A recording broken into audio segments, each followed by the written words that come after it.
Yo, I can't even believe that this has to be addressed, but it does. What the fuck is all this talk on the timeline about virgins? This obsession with fucking chasing virgins. Like that to me seems like a psychic defense. It doesn't seem to me, I know for a fact it is. Um like dudes that are not getting any play have tricked themselves into thinking that they're holding out because they're searching for a virgin. Because you're the virgin. Because you're the virgin.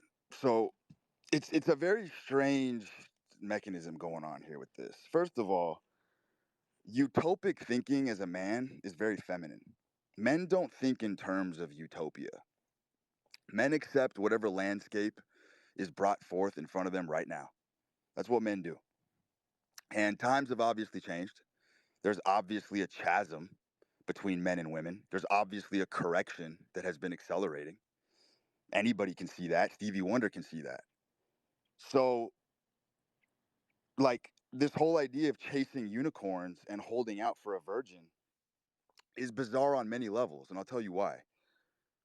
First of all, I've never seen any mega successful superstar, a billionaire, an athlete, anybody who has a ton of clout and a ton of power and status, never seen them once in my life complain about body counts. That's never happened. The only people I've heard complain about body counts are people who get no pussy.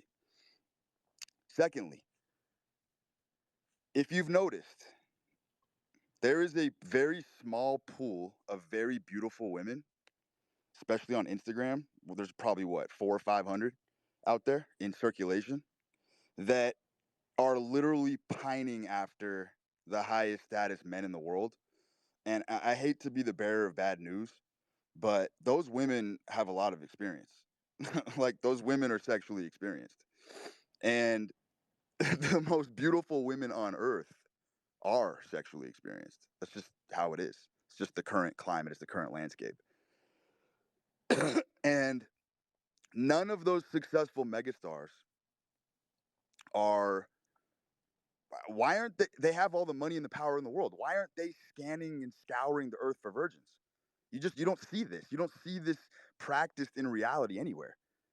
Maybe in some fucking shithole country where there's like 300 people in a village, I get that. But in a capitalistic society where you have guns blazing, shots being fired left and right, high competition, that don't exist.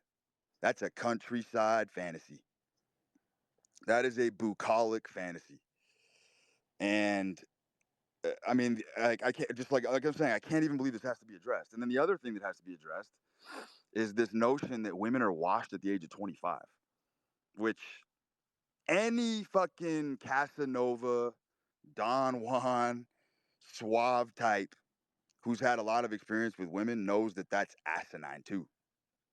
Like, of course, young girls are fun to fuck, sure, of course they are. But if you're like an older dude in your mid 30s or like early 30s, you will notice right away they're very fun to fuck and they're fun to mold, they're fun to teach. Those three things are true. However, the older chicks, like late 20s, even early 30s, are way more fun to chill with. It's night and day. It's not even close. It's not even a competition. They are way more fun to actually hang out with. Like if you want a partner in crime, like a chick who will literally be down for you and do anything you want her to do and rock with you and ride with you, build a business with you. Because I mean, ultimately I think that's the only way you can have a rock solid long term relationship is if you're building something with your woman. It's that simple. Like if your woman is not involved in your projects in any capacity, relationship's gonna 100% peter out at some point. Um, And here's what's even funnier. If you speak to older women understand the game, especially older women now. Like older women, you can talk shop with them about right wing politics. Like they are very fucking razor sharp. A lot of these older chicks genuinely are fucking smarter than your average guy, which is unbelievable to me, but it's true. And anybody who has experience in these domains knows what I'm saying is 100% fact. So I just found it interesting that I feel like guys are checking out of the game and they have this virgin fantasy because it's an excuse for not playing the game. Oh, these girls are not my type. They have a high body count, so I'm just not gonna get laid, and I'm just gonna hold out for a virgin. That's what that is. We all know it's a psychic defense. That's way off topic from how I wanted to start the show, but I kept seeing virgin talk on the timeline today, and it makes me fucking cringe. Next topic. Michael Malice, the author and political commentator, he wrote a book on North Korea, and the book is pretty bad. It's not really a great book, but there was something in there that stuck out to me, and when I compare it against my own experience, it's very true. He said something to the effect that Kim Il Jong did not view time as a flat plane. He viewed it as a cube that could be shrunk. In other words, time can be shrunken down. And yeah, it's a big fucking metaphysical thing to tackle. But in my own life, that really rings true for a number of reasons. I've lived a very, very, very fast paced life since about 17 years old when I got fired from the last job that I ever worked, which, if you know my history, I've said over and over again was the greatest day of my life. I could not fathom dragging my lumpen body back into that office to make another telemarketing call. And when I got fired, I had this alleviation. I had this relief that I had been wanting my whole life that I was scared to take. And that was the idea that now I was a man on my own 2 feet and I am fully responsible for my decisions. And I no longer have to be at anybody else's beck and call. It's all up to me now. There's no plan B. I'm going to start a business and I'm going to give it my all. And I have no problem dying on that sword. And I made that commitment since the age of 17. I have lived multiple thousands of lives since the age of 17, which is 18 years ago. The fortunes that I have made from living fast and outrunning time and also squandered are absolutely staggering. Staggering numbers. I have lost money in a single 24-hour period that some people will never generate or earn in their entire life combined. I have taken their life, the totality of it, and put it in a furnace as an offering to the gods for my mission and watched it be incinerated before my very eyes. I've done that on multiple, many multiple exponential expeditions. This has occurred. I was a hunter. When I quit my job, I became a hunter, a heat-seeking fucking missile, roaming around town, dilly-dallying around town. I had no clue what it was that I was really going to do, but I understood that if I showed up in the real world every day and showed up to the same establishments and made a name for myself and got acquainted with staff members, then I built a little bastion for myself, right? I had a little alcove where when times were rough, I could walk into a coffee shop and I could always rely on a smile or the care and concern of just your average worker. And it's very important as a man to have a stronghold in the real world. It's easy to have a footprint online, but when you are established at an actual location and you have home turf, home court advantage is what I call it, you are really a force to be reckoned with after a certain point because you don't have to have a lot of money. You just have to take the money that you have and you have to be willing to spend it and develop that customer loyalty. And then when you're in there every day, you got motherfuckers popping out of cupboards. You got fucking people coming out from the back, shaking your hand, giving you fucking pats on the back. And then everyone's looking. Now, all of a sudden, you become a main character. All of a sudden, you become a player because you're sitting in this establishment and people, the patrons are wondering, who the fuck is this guy? Why is everybody saying hi?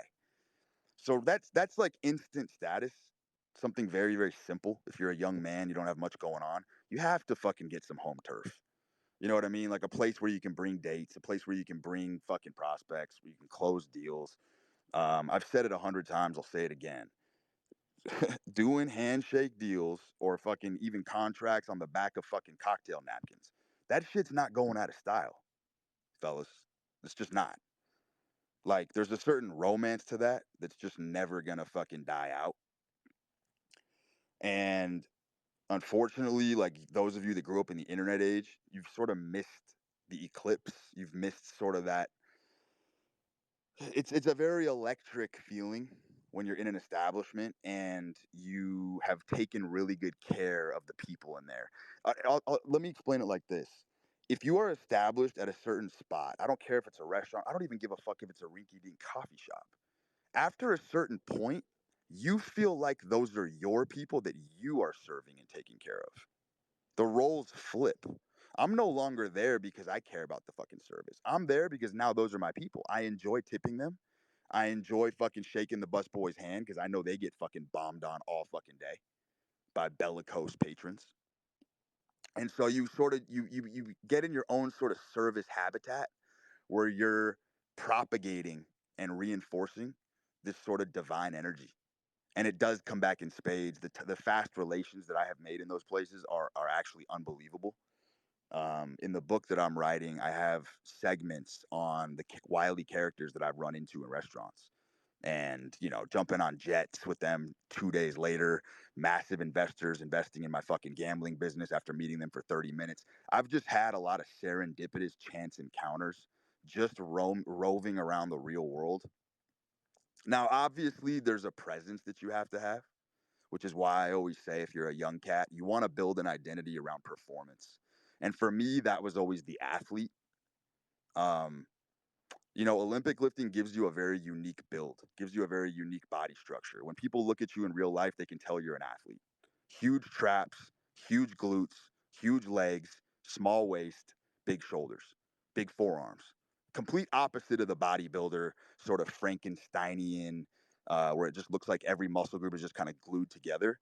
You develop a very distinct look that people just kind of look at this guy like, yeah, this dude definitely looks like a fucking athlete. So that was like that drew a lot of attention for me in my early 20s because very few Olympic lifting wasn't even mainstream until CrossFit made it famous. So CrossFit comes on the scene, it makes Olympic lifting famous. Then you had a bunch of people jumping into Olympic lifting. I was into Olympic lifting about 3 or 4 years before CrossFit went mainstream. So the physique that I was developing from that was just very um, it was just very unique. You didn't really see dudes with like massive fucking traps and shoulders, big forearms and big legs. You saw the opposite. Dudes with huge biceps, huge pecs, not very developed backs and shit. And I know, you know, I always fucking lambast aesthetics and shit because I have every right to do so. But obviously, there is an important component to not really the aesthetics, but just the performance and the functionality. You know what I mean? Like I was very extremely fucking athletic. I'm 6'1", but I could dunk a basketball when I was 22 just because I could snatch 300 pounds. So like my vertical increased, just a lot of fucking performance metrics I was able to hit because Olympic lifting carries over. I'm also fast as fuck. Can run a super fucking fast sprint, and I'm not even a sprinter because I'm just practicing those fast twitch muscle explosive movements. So my point in telling you guys all this is that you have to understand how time is extremely the experience of time is very different for different people. It's not we don't all have the same 24 hours in a day. That's one of the greatest lies and mythological fallacies that's been promoted. It's completely false. If you're a high status male, let's take any fucking NBA player, those guys, when they meet a woman, that woman is head over heels in love with that man in literally 5 minutes. In 5 minutes. He doesn't even have to take her on a second date. She's in love. She's locked in. She ain't going anywhere. If he wants to make that his chick, she's in 5 minutes in.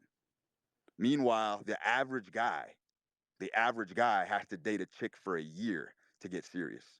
Like literally date a chick for a year and break his fucking back making money and taking her on dates and shit, traveling takes the average guy a year for a woman to really fucking be like all in committed. Takes a fucking high status guy 5 minutes. So who's warping time in that scenario? Who's who's stepping into a wormhole and literally changing the fabric of reality? The high status guy. So time, you want to talk about time travel? Time does 100% speed the fuck up the more power you have in the world. You can live many, many, many lifetimes in 24-hour periods. You know what I mean? Like I would go bust on a massive bet. I would rock up to a bar. Next thing I know, 20 minutes later, I'm sitting in a chick's hammock, sitting in a woman's hammock, squeezing limes into my fucking sparkling water. How did I get there? I have no fucking clue. But all I know is that time is not equal by any measure. You'll also notice something very interesting, and that's that people who live very slow lives, people who build wealth very slowly, maybe they have just an ordinary job, maybe they're making 50K a year or whatever, they're stacking their money. Um, they don't really have a risk appetite.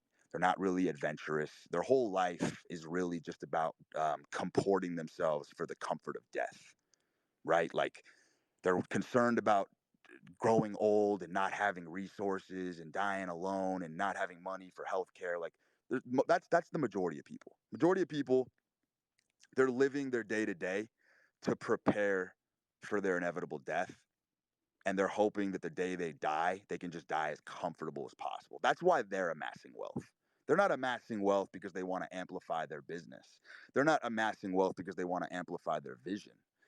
They're amassing wealth for the inevitability of a health crisis that they can take care of themselves and die maybe not in as much pain. That's literally the average person. That's their unconscious mechanism at work. That's why they don't take risks. It's why they're afraid to lose. It's why they're afraid of loss. It's why they're afraid, afraid, afraid, afraid. It's all a fear of death. And it's all cloaked in a lot of these psychic defenses and very bizarre patterns and nervous tics and quirks in order to prevent that from happening. Then you have the other flip side of the coin, the people who don't give a fuck, the people who are not afraid of death, the people who understand that you die every night you go to bed and you wake up with a new day. Guys like me. I am I go to bed every day and I have cycled through, I have journeyed through the entire pantheon of human emotion from morning to night. My rises and falls throughout the day are fucking wicked. I go from terror to euphoria to vacillating between absolute fucking bellicose rage to mirth and lighthearted laughter. Like that's the sliding scale of emotions that I feel on a daily basis is immense because of the way I choose to live my life, which is as a hunter, which is as somebody who does not have any fear of loss, which is somebody that does enjoy risk taking and does enjoy the thrill of the ride. Because I'll tell you something, anytime I have ever lost a monumental amount of money that meant a lot to me, or I lost a relationship that meant a lot to me, it's amazing how you're able to pick yourself up the next day and just be grateful that the next day exists. It's that simple. It's a very bizarre thing. Like I could lose 10 million bucks in a day and then somehow wake up the next day and I just love the game so much and I have so much fucking conviction in myself that I just know I'm just going to go get that back somehow. I don't know how, but I know I will because I just don't quit. Quitters never win. There was a very funny tongue in cheek post by Ben Westgate on Twitter. I'm sure a lot of you guys follow him. He's probably the second largest smoking advocate besides myself. Um, and he's a funny guy, but he's also whip smart. And he had a tweet that was, like I said, it was tongue in cheek, but it had some parochial wisdom in it. And someone had tweeted something about how someone was trying to defend quitting smoking in his comments. And they were like, yeah, my grandfather, he quit. He was a 2 pack a day smoker for 50 years, and he quit after like 50 years, and then he had emphysema and he died. And Westgate quote tweeted it, and he's like, he only got he only got emphysema because he quit. If he would have kept smoking, he never would have gotten it. And then he said something to the effect of like, quitters never win. And that is like a very crude tweet, but there's some fucking raw wisdom in that. Quitters never fucking win. Even when what you're doing does seem destructive, if you are industrious enough, you can sort of change the temporal portal of life, and you can really sort of manipulate your reality and make things work even when they're not supposed to work. That's like that's the magic tapestry of life right there. It's alchemy. It's putting yourself in situations that seem unbearable, and it's alchemizing them into something beautiful. You know, like Rumpelstiltskin spinning wheat into gold. That's what men do. Men take wheat and they turn it into gold, and they do it routinely. At least successful people do. At least successful people do. So my life, even in the last 2 years, it feels like I've lived 200 of them. I would say in the last year particularly, it feels like I've lived 200 fucking lives. With the amount of money that's come through my hands, the investor relationships I've created, the fucking hardships, the morass, the turmoil, the turbulence, the maelstroms. Like I have been through it all. I've cycled through the entire panoply of almost human experience. I've almost like grokked it. It's like been in my possession, even if it was for moments at a time. And I say this because here's what's interesting. If you notice anybody who lives a very fast life, who's redlining all the fucking time and really obsessed with sort of maximizing their human limits and potential, because that's really what I'm about. At the end of the day, I'm all about maximizing human potential and pushing back against what you're supposed to be on paper.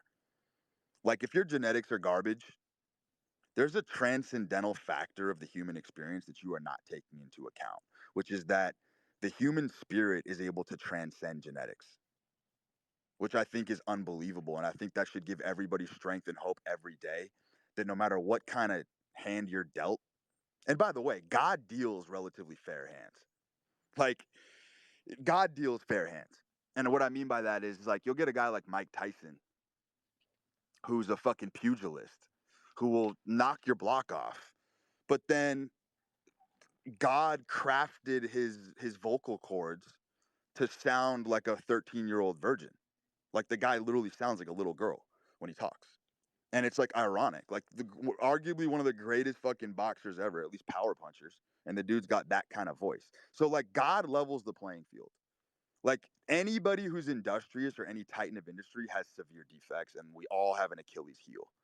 Everybody has an Achilles heel. It doesn't matter how great you are. It doesn't matter how stand above you are from the common cloth. Like you have an Achilles heel, and I think it's really important to reconcile what that is very early in life and figure out what your blemish is. Because God factors it into everybody. I mean, there's no such thing as a fucking flawless creation, not at least not in human form. And I think understanding and accepting that imperfection in every man is unbelievably empowering. Like understanding the imperfections in myself, and then understanding that hey, I never had to remove these imperfections. I never actually had to spend any time um, making incisions in the personality traits that have held me back. All I had to do was focus on the shit that I'm great at, and it overshadows all those imperfections. Like that's the pursuit of excellence and the pursuit of greatness. That's what that is. It's not about whitewashing your imperfections. It's about magnifying and making the things you're good at so fucking good that you don't even notice the character defects that you have. That's a very that's a very committed, one-dimensional approach, which is masculine. That's like a masculine undertaking right there. Is maximizing one fucking thing. Balance and harmony is much more of a feminine energy. It just is. The masculine is extremely funneled, and it's a concentration of energy down one galley. Like that's what the masculine energy is. It's a concentration, it's a ray of energy that just absolutely fucking obliterates whatever the fuck that talent is. That's your ray. Balance and shit. Yeah, women love all that stuff. Women love balance and harmony, but men don't typically. So I'm gonna open the floor here. Um, I want to sort of springboard off this. I Yeah, you know what? I'm gonna leave that to the end.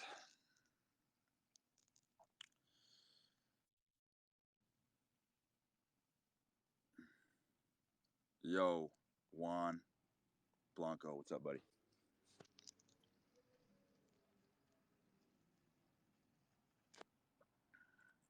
All right, guys, if I call you up here and you're not talking right away, I'm just gonna remove you.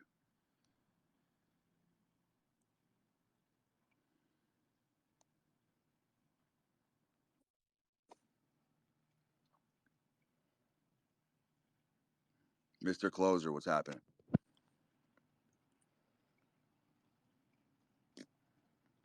Mr. Closer.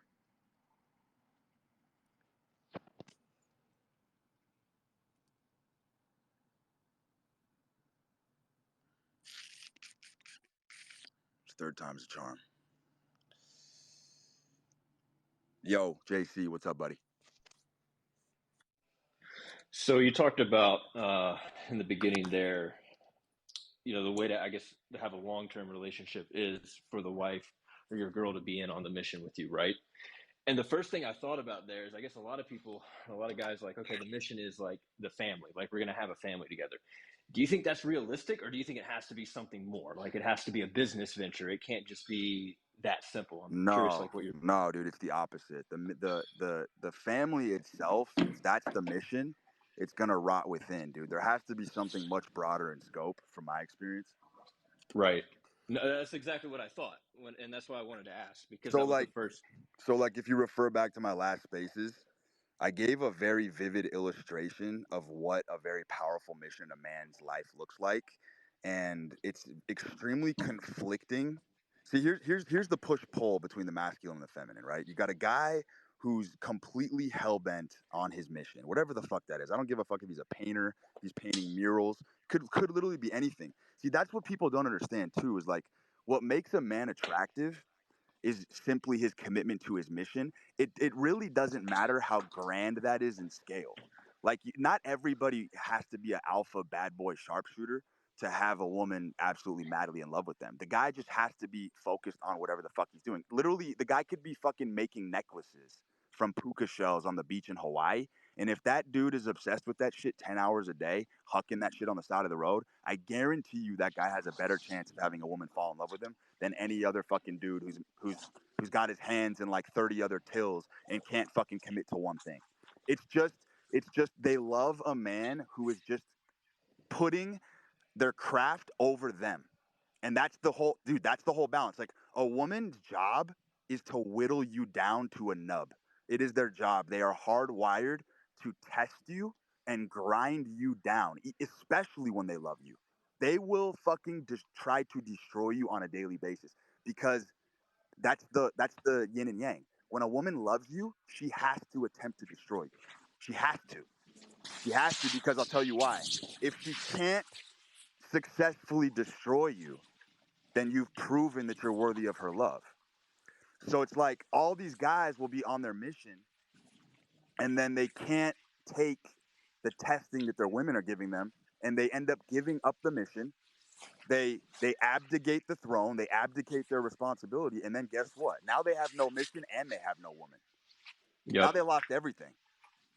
So, dude, it has to be something that's 100% greater than the family. And I promise you, if it is something that is divinely committed, like I'm talking about, it's gonna cause conflict with your woman. It's going to. And when she's upset and she's furious that you're not emotionally available, you're not giving her enough time, you're a workaholic, you work too much. Why are you traveling? That is confirmation and reaffirmation that what you are doing is correct. 100%. I couldn't agree more with what you're saying. I had a chick in my early 20s. I Be- was Yeah, I was living real crazy at the time, like living out in my cousin's spot, riding buses, like broke as a nail. And I met this chick. I was obsessed with photography at the time, and everything changed when I decided I'm going to try and play house with her. And I bring her into my space, and I completely neglect everything else I was doing. It was like black and white. Everything just crumbled in a couple of months, and it was a healthy and humbling experience. It's one of the best experiences I've ever had because of everything I learned from it. But I couldn't agree more with what you're saying, man. Exactly, dude. It's like women can't come out and directly, overtly tell you to your face what you're doing is correct. They have to do it in a way of like subterfuge. They have to do it in a trickster kind of way because women can't be direct. They can't afford to. They're the weaker species. So they have to use psychic warfare to penetrate and get what they want. So it's like the more a woman is this is here's what's very strange. The more a woman is complaining about a behavior, the more she most likely likes that behavior. Mm. like, Yeah, yeah, like, dude, there's alcoholics that come home every night from work and they drink themselves into a fucking blood drunken rage. And dude, I'm telling you, like, women don't leave those kind of guys. It's actually unbelievable. Like those alcoholic types who are like really fucked up every day, the chicks stay with them forever because right. they're not tameable. Because they're not tameable. So that's the lesson there. The lesson there is not to be a belligerent idiot. The lesson there is just to not be tameable, because whatever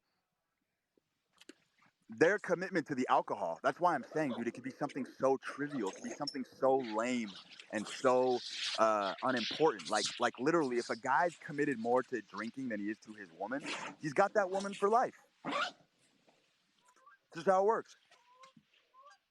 Absolutely, man. And to give you another example, because what you're talking about, I'm trying to think back when this was, I was like 24, 25. I didn't understand any of this. And when I came out of the whole situation, like I found the red pill space and whatnot, and I went down that rabbit hole. And that was kind of cool for a while until like started poking holes in that. And a couple months ago, I moved across the country um, to take a solopreneur job selling solar out here in California. So I'm going around door to doors. I'm living out of Airbnbs. I'm sleeping in rental cars sometimes. And I've never had so much on the line. And at the same time, I've never had so much action in my life, money, Mm-hmm. women, everything. And it's funny how Mm-hmm. it's really funny how that works. And that's what I get a lot of times just out of listening to your spaces is I think back, I'm like, I went through that at 21 or I'm going through that right now. And it's just funny how that shit manifests. It's wild. So, yeah, I can't agree more with what you're saying, man. I appreciate that perspective. Yep. Thanks, brother.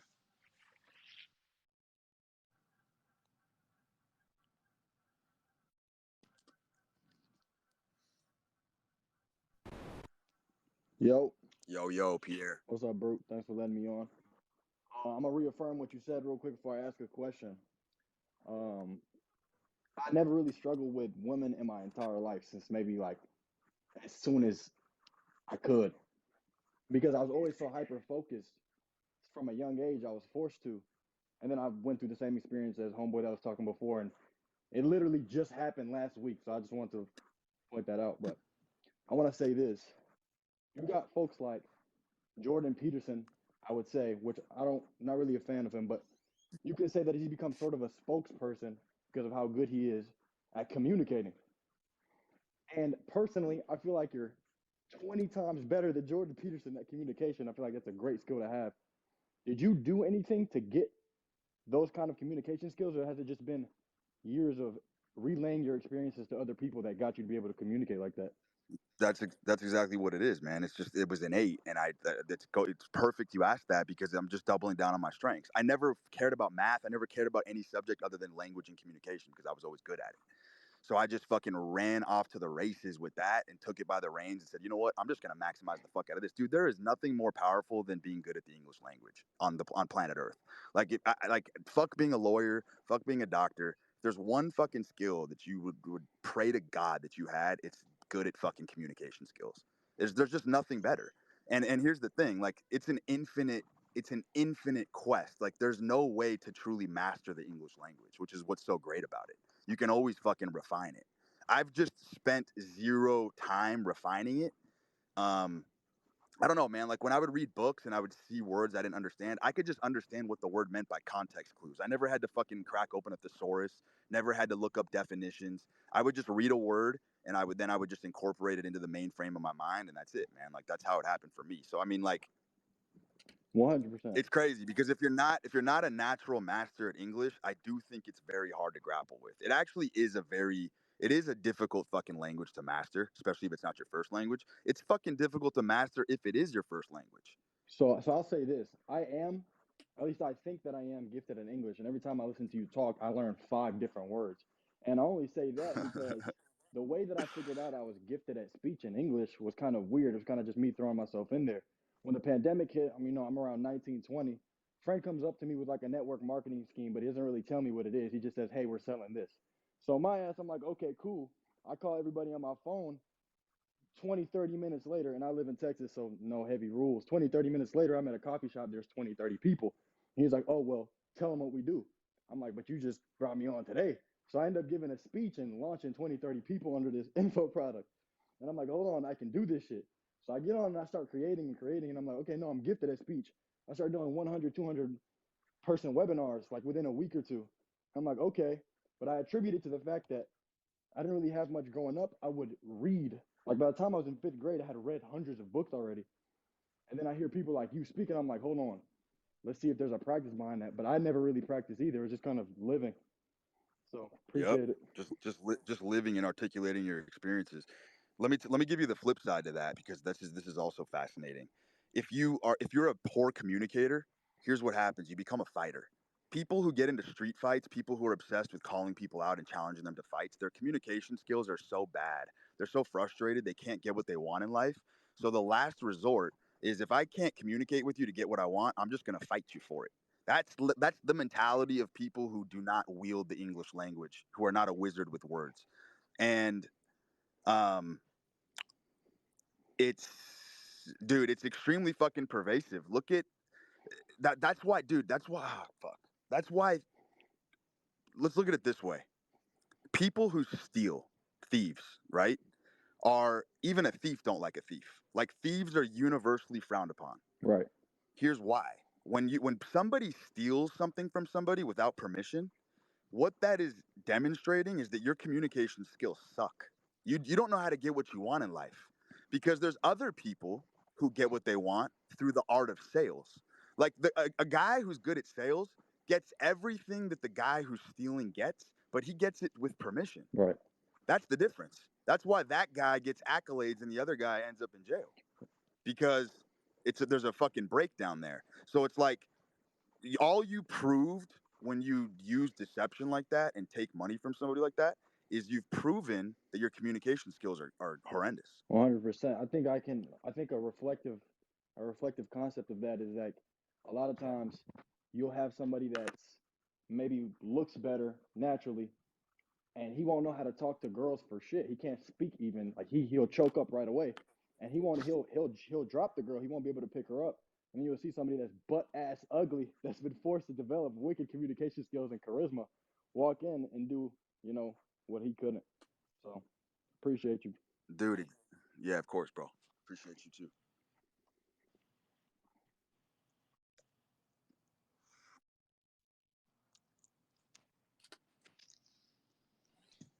Realizing true self. What's up, man? Yeah.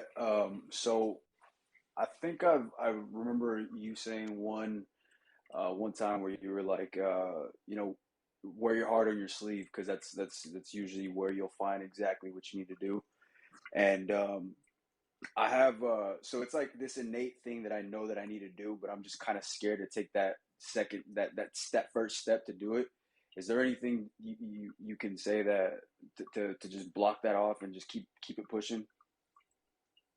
For wearing your heart on your sleeve? Yeah, like because we all I feel like as a whole, like as a man, you know that you should be doing something that could take you to the next level, but you're just kind of scared to do it. What can you do to just push through that and just keep going, like just to not care and just do it? So you have to only pursue things that you actually want. which sounds so fundamental, but it's not, because here's what most guys do. Most guys intentionally pursue things they don't want, because if you get something that you truly don't want, or let's take it to the next level. Let's say you fail at trying Right. something, a goal. Maybe it's a goal you have in your head that you want to hit, but you don't really care about the goal, right? You don't really give a fuck. It's just a box you want to check. If you are pursuing goals that you genuinely don't give a fuck about, you not only are never going to be good at it, but even worse, what happens is you'll purposely fail because you didn't really want it in the first place and it doesn't hurt as bad. Like rejection and failure hurts so bad. It hurts the male heart when you pursue something that you really, really wanted and you fail. It hurts, it stings. And most guys don't want to feel that pain. So they purposely go after women that they're really not even attracted to, low hanging fruit, women that are beneath them, because those women will tolerate and put up with behavior that ordinarily they wouldn't be able to get away with. So these guys don't want to hold themselves to a high standard, and they don't want to be accountable to themselves. So I urge you to be very careful about pursuing things that you genuinely don't want to do.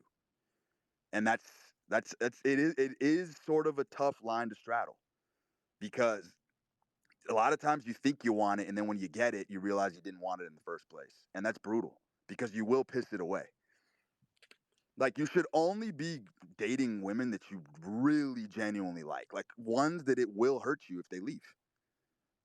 Like, there has to be that risk.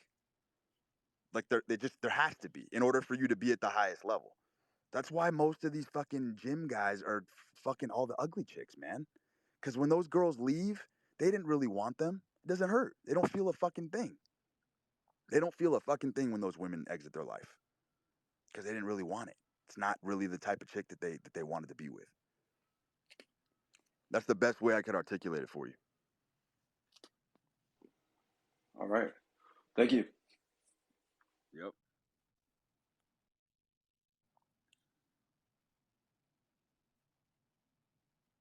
Molly World, what's popping? I think I can answer your question, that first question you had. So these people, you say you see it on your timeline, you got to keep in mind what age these people are. So they're in Oh, their my first question about virgins. yeah, I can answer it.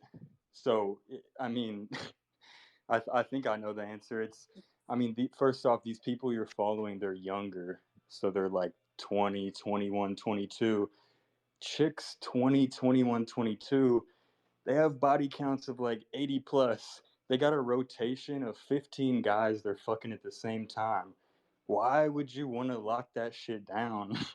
Like, of course you're gonna go after the younger chick with like who doesn't have all that trauma and isn't doing that shit. Like, I don't see why that's hard to understand.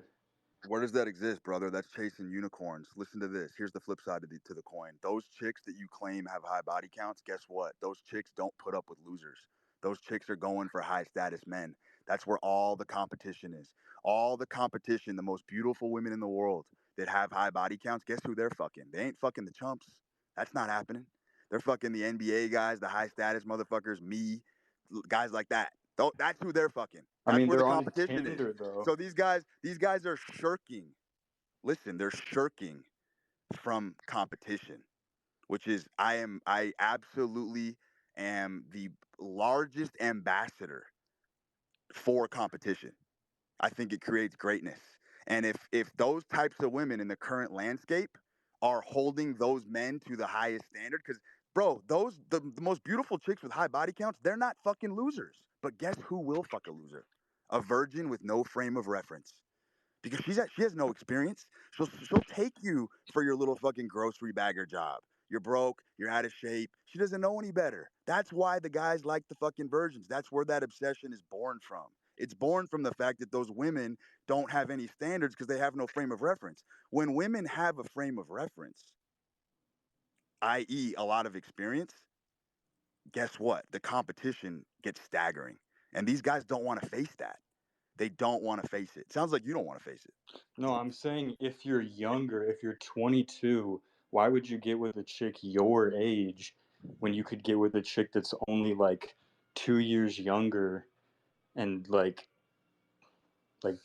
does that not make sense? So I mean, bro, what's the difference at the end of the day? Talking 2-3 years? I mean, I'm talking about getting deep inside the fucking psychology of that virgin fantasy, man. And I know for a fact I'm correct. So do you think that one clip you might have seen where Tate's like, the closer they are to 30, the more baggage they have, like he's just saying that to grift?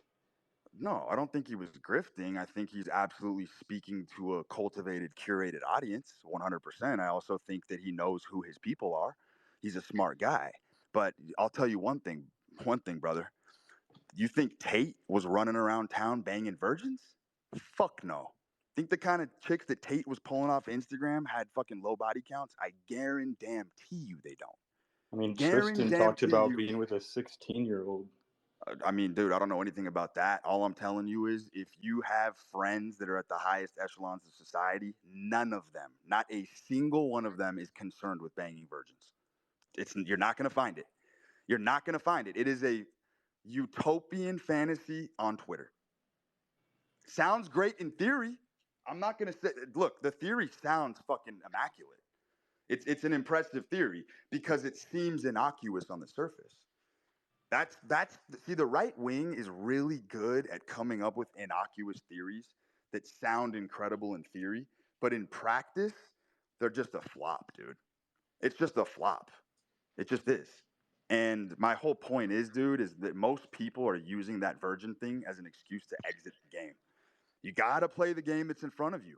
If gender roles are blurred right now and gender roles are fucked up worldwide, which they obviously are, you have to play that game. You don't have a fucking choice. You got to get experience. You got to get your feet wet. You got to get your hands dirty. Like that's just what it is. The So correction you will think come. so you No, think if listen. you're a younger guy and you go after a younger chick instead of a chick your age, that she's not going to be more loyal to you? You think the chick who's seen like 20 guys is going to be more loyal? Like if you're Bro, younger, I guess it's you like you're already, it's a good question. It's a good you know what I question. mean? Like Yeah, it's a good question. you got to see my point. It's. I mean, dude, I don't have to see anything, but it's a good question. Um, the thing with that is like every woman. Dude, I did a video on this. Every woman is a lot more malleable than a man. That's just a Right. fact. Like you can take the most democratic, left-leaning woman, and you can 100% flip her red as fuck. You can make her pivot hard right if you're the right guy. That's just a For fact. Like sure. when women jump out of a relationship, they are tabula rasa. It's a blank slate. They're ready to be molded and reshaped all over again. So So no, dude, I think it's you don't think the alpha widow thing's real? Think that's bullshit? no. I mean, there's some There's merit to nuance. no. There's some merit to all this shit, dude. Like Yeah. I'm not gonna sit here and say there's no merit to any of it. Um, I'm just giving you a perspective as a man who I've dated all kinds of women, younger women, older women, everything in between. They're all fucking Hmm. great. I love women. They're all fucking great. You know, when I was 22, I was banging a 40-year-old for a long time. She was amazing. She was a former Italian model, took great care of herself. She was tight. She had fucking a great body, beautiful face. Like that whole thing that women are washed after 25 is just absolute nonsense, dude. Yeah, I It's mean, fuck I don't believe that shit, it's but nonsense. But I'm gonna move on, bro. Thank you for the question. That was a good one. yeah, thanks, bro.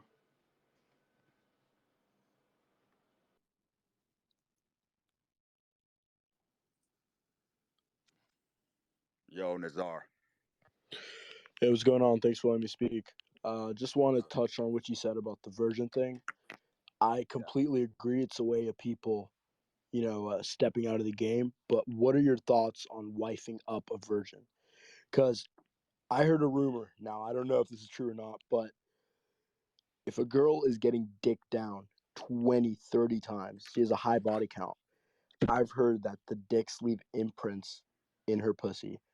Yeah, you're And talking about micro chimerism. Yes, yeah, I do believe there's probably an element of truth to that, bro. But here's the deal: there are those types of women who are experienced are absolutely capable of falling in love with a strong, powerful man. It's a fact. I've seen it over and over and over again. They don't really have loyalty issues.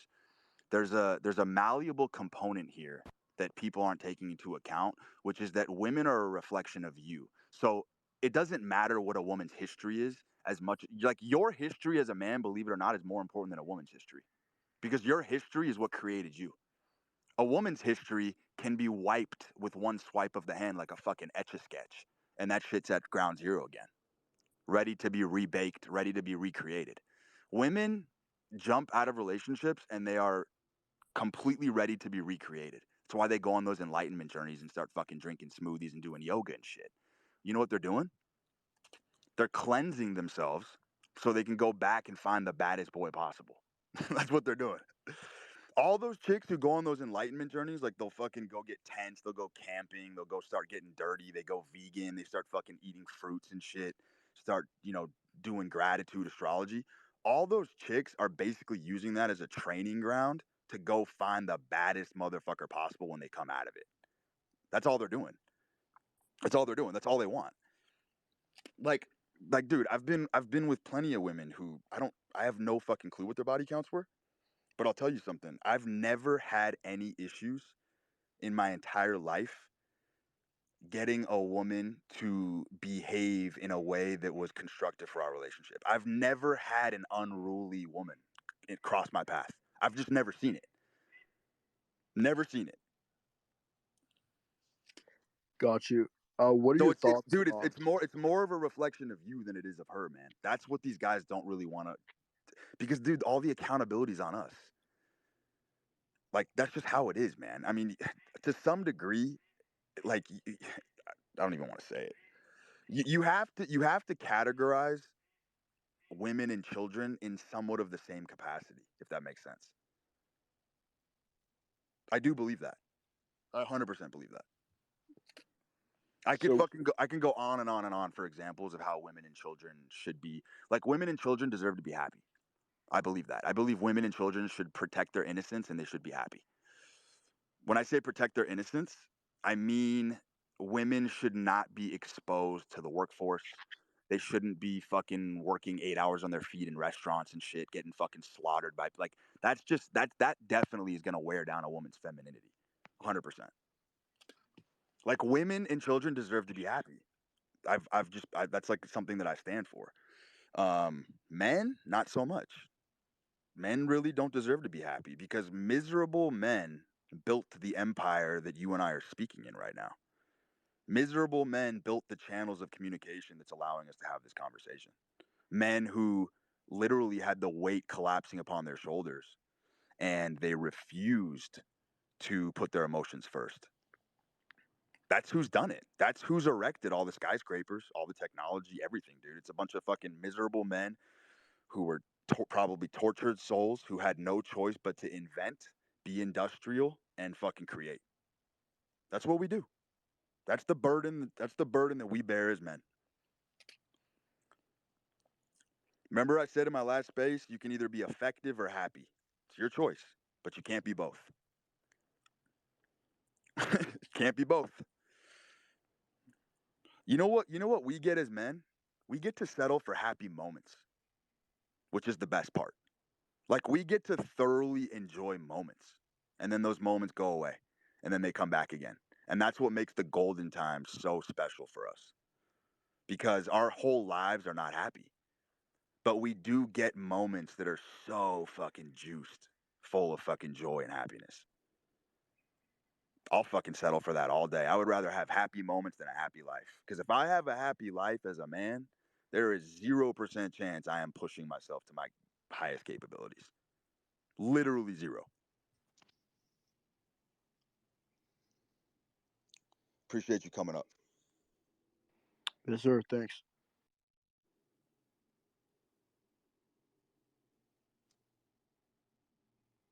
All right, Crypto Capo. I know you've been wanting to talk for a while here.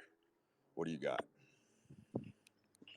Yo, Yo, what do you got for us? yo, I can't believe I'm on your stage right now. Let's go. I listen to these every morning in the gym. So what you were just saying, men, a life of suffering.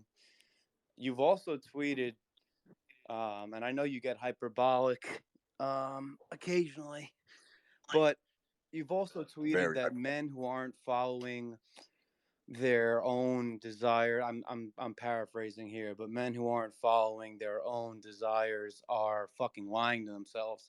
And you're living with a girl you hate, and you're working a job you hate, and you could be injecting testosterone straight up your ass, and your hormones will still be fucked up. Um, but on the other hand, we just talked about how men basically live lives of like quiet desperation. And like I honestly I agree with both fucking takes, dude. Like my um the truth is I started listening to these spaces a lot after I had this crazy conversation with a couple of friends. We happened to eat a handful of mushrooms, but that's aside from the point. Uh the question was, if you found out you couldn't have kids and you were infertile, what's the next thing you would do? And these my two buddies basically agreed that the first thing they would do is quit their jobs. And like that is not the jump I would make in my mind, thinking like, if you're an infertile person, why would you quit your job? And that just leads you to think like, are we all doing the shit that we hate every day to provide for the ones that we love?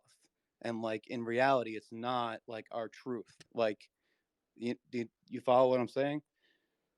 Yes, absolutely. It's just a crazy like it's a crazy thought. Like it's basically like finding out you have cancer and you have 3 months to live.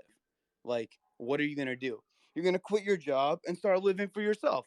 It's the same thing as if you found out you were straight up infertile. Everyone who's working a job they hate right now in a place they don't want to be, but they're comfortable and surrounded by their family, is because in the back of their mind, I believe, they know they'll have a family.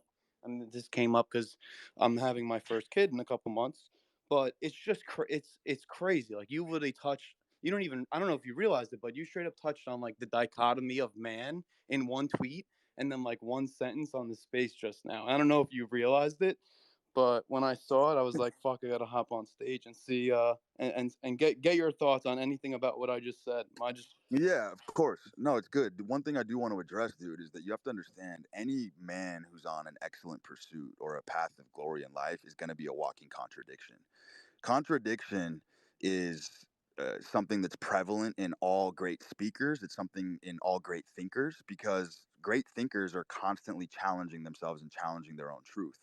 So I think contradiction is usually a good sign. Like I love going on people's pages and seeing them contradict themselves. I don't think that's a negative thing at all. I think people who are unable or unwilling to contradict themselves have a lot of baggage that they're unwilling to sort of wade through. It's not a good sign, man. It's always a great sign when a man is willing to contradict himself because it shows that he's pushing his intellectual firepower. He's pushing his horses. word. I agree. It's a fucking beautiful thing, man, and that's what art is, right? Like fundamentally, an artist is someone who is contradicting reality and fantasy. Like that's just what that is. So like, I look at everybody as an artist. By the way, I look at everybody as a creator and everybody as an artist. Everybody has an artistic interpretation of reality, and I'm just here sharing my own. So of course it's going to be riven and rife with inconsistencies and contradictions and Zen koans and Chinese finger traps. Like that's just built into the equation.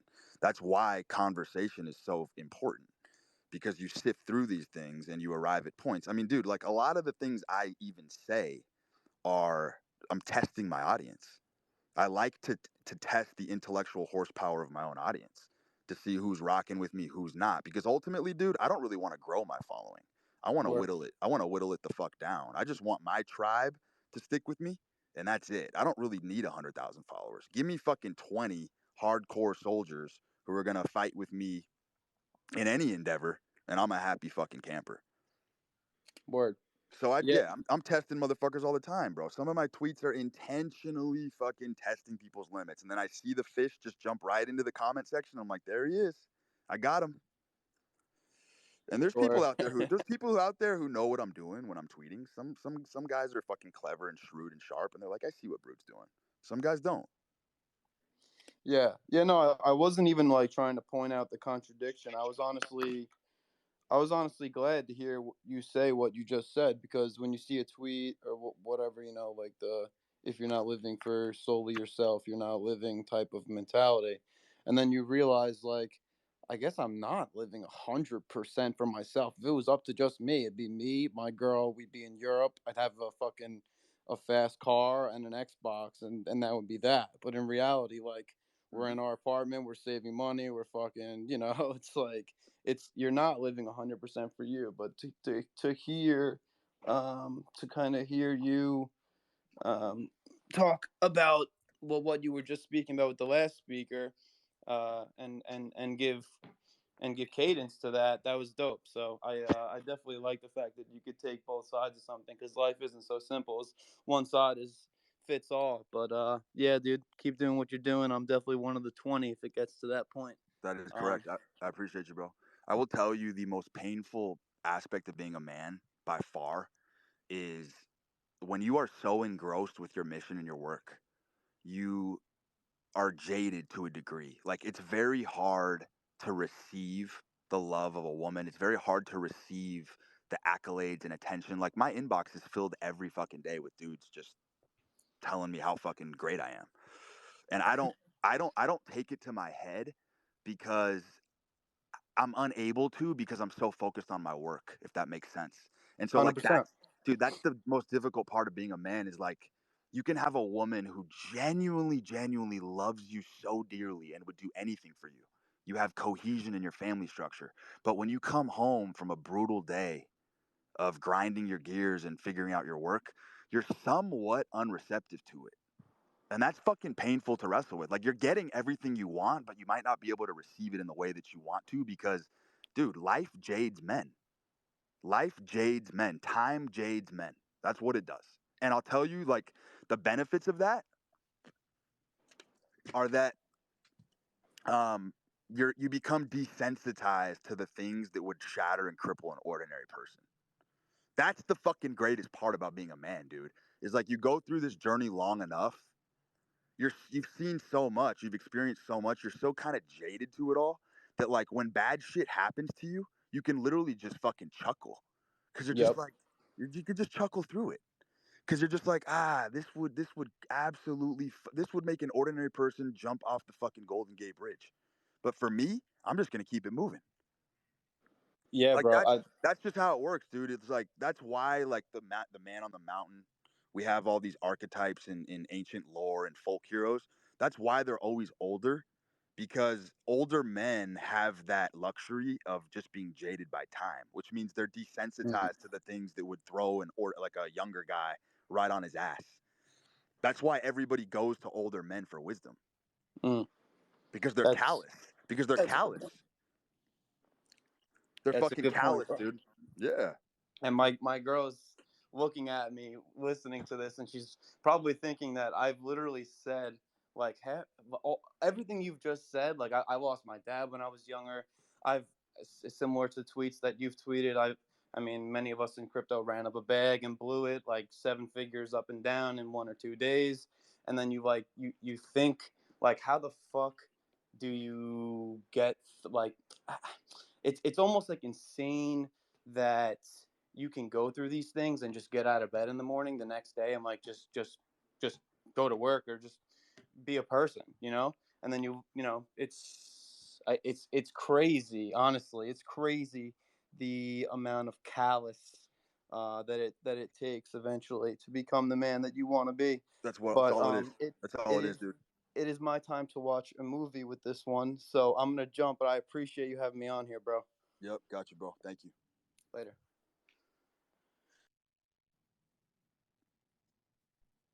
Yo, Gavin. Hey, I appreciate it. So I'll be honest, a lot of the questions I've already had were very answered through just self-analysis, but something I did want a bit more context on was what if you don't know what you don't know? For example, I'm a lot more younger than most people in the space, and there's a lot of experiences that I haven't had yet. Yeah, so what are you asking me? So like you said, it's a very black and white question, but take, for example, like a lot of experiences in business. How do you deal with not knowing what you don't know? Like, I'll tell you how. You got to go up against better opponents than you in life at a young age. Meaning you have to get embroiled and involved in deals with people who are smarter than you, sharper than you, more shrewd than you, more clever than you. You have to put yourself up against opponents who can fucking crush you to dust. That's how you get good at anything. That's what I did in my 20s. I was hustling with sharks, motherfuckers who'd been in the game a lot longer than me. I got my ass kicked on 100 fucking deals in a row before I started to become more like them. That's the thing, dude. That's the whole fucking game right there. Is you gotta pick fucking badass opponents. You have to. You gotta wrestle with those types of guys because you're never gonna fucking learn the game. You're never gonna understand how far some people are willing to go to win.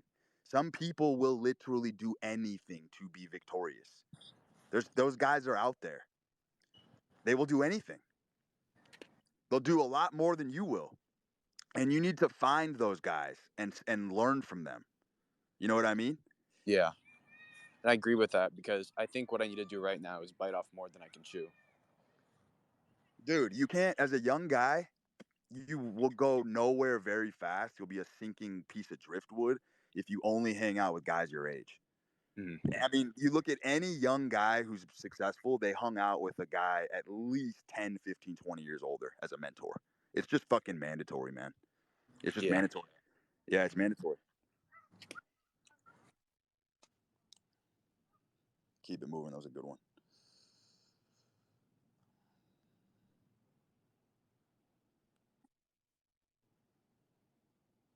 Defund the banks.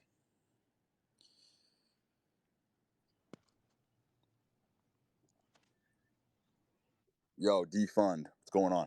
Hey, Brute. Thanks for having me on, man. Appreciate you. Great spaces, real quick. A lot of the people speaking today been younger guys, 20s, mid 20s max. My question is for somebody in their early to mid 30s.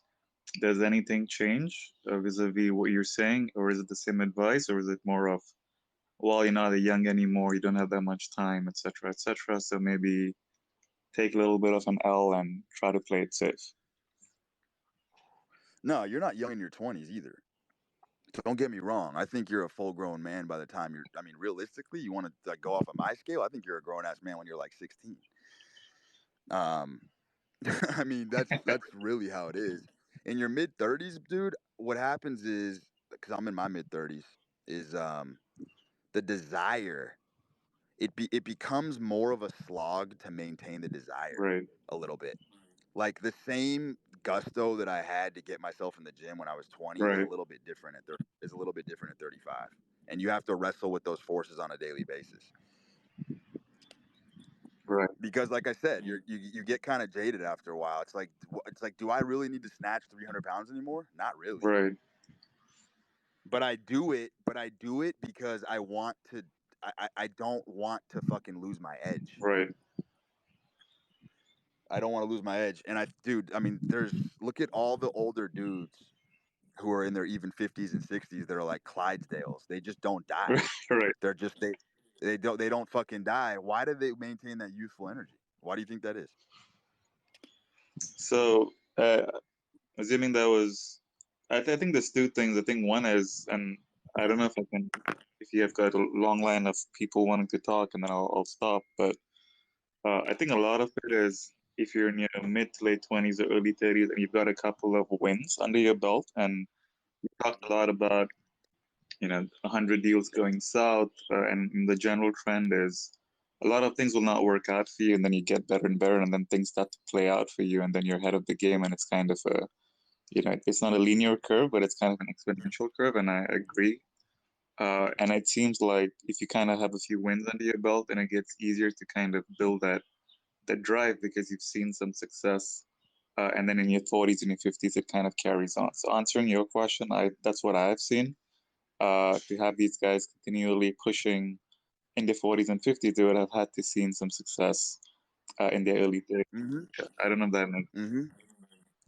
I anticipate 40s being the golden age. By the way, I think 40s for men is probably the best decade of their life if you did it right. right, If you stayed in shape and you maintained your health. right, I mean, dude, health is really the cornerstone of this whole fucking absolutely, thing, right? It's the linchpin. Like if you're when you're healthy, your entire outlook on life changes, and when you're unhealthy, you have a fucked up mentality. It's just that simple. So anybody who's a fucking trailblazer or who's out there and has a sort of an optimistic fervor for life is a healthy man in my book. Like there's no way you can be physically healthy and also be mentally spirited. Those things go hand in hand. So when someone has an ugly mentality, sort of a grotesque, um, sort of self-effacing viewpoint on life, I know that's not a healthy individual Right. physically. Physically. Right. 100. Thanks so much, man. Yep. Let's get Rico. Rico's been wanting to talk for a while.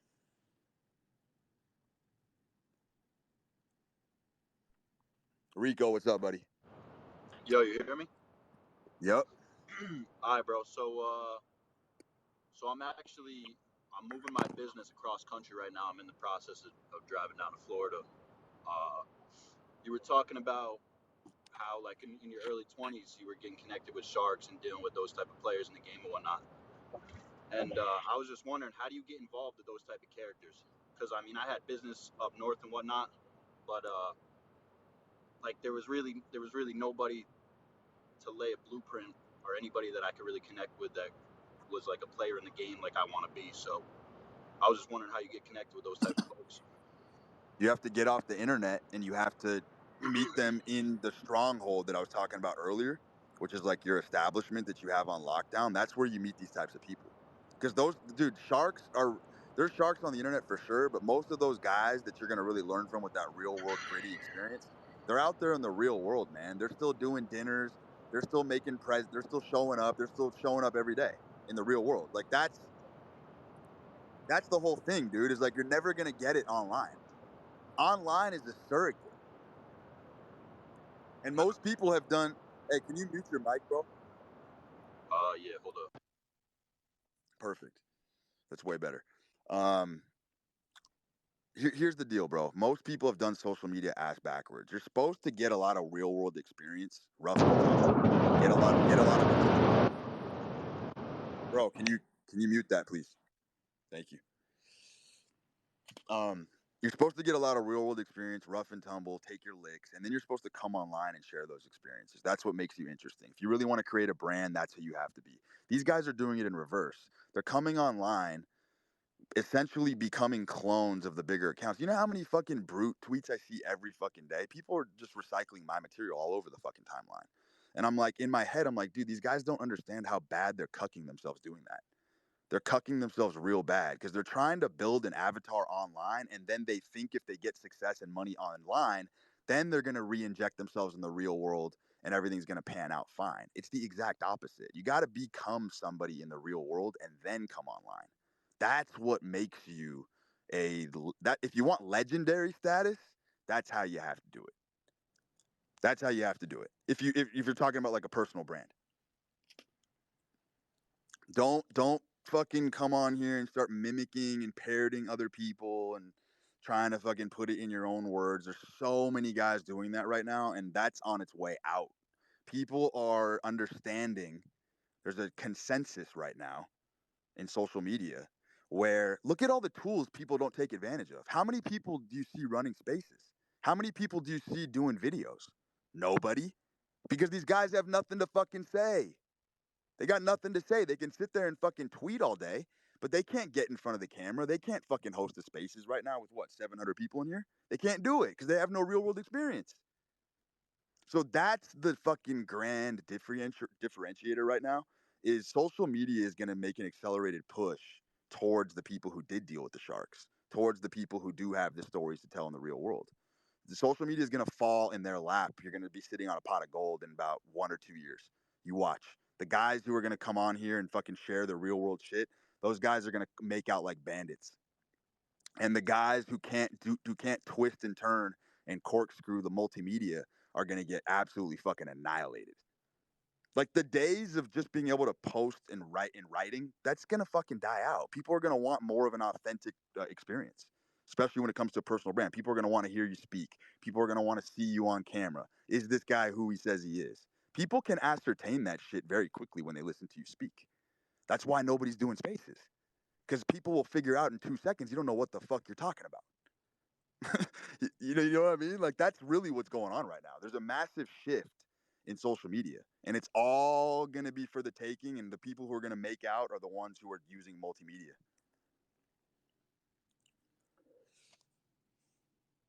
That was a little off topic, but the point does remain, dude. If you get involved in the real world and get your hands dirty with sharks, and you get those experiences and you learn, you can take those psychological trappings and you can bring them to the internet. People want to hear that shit.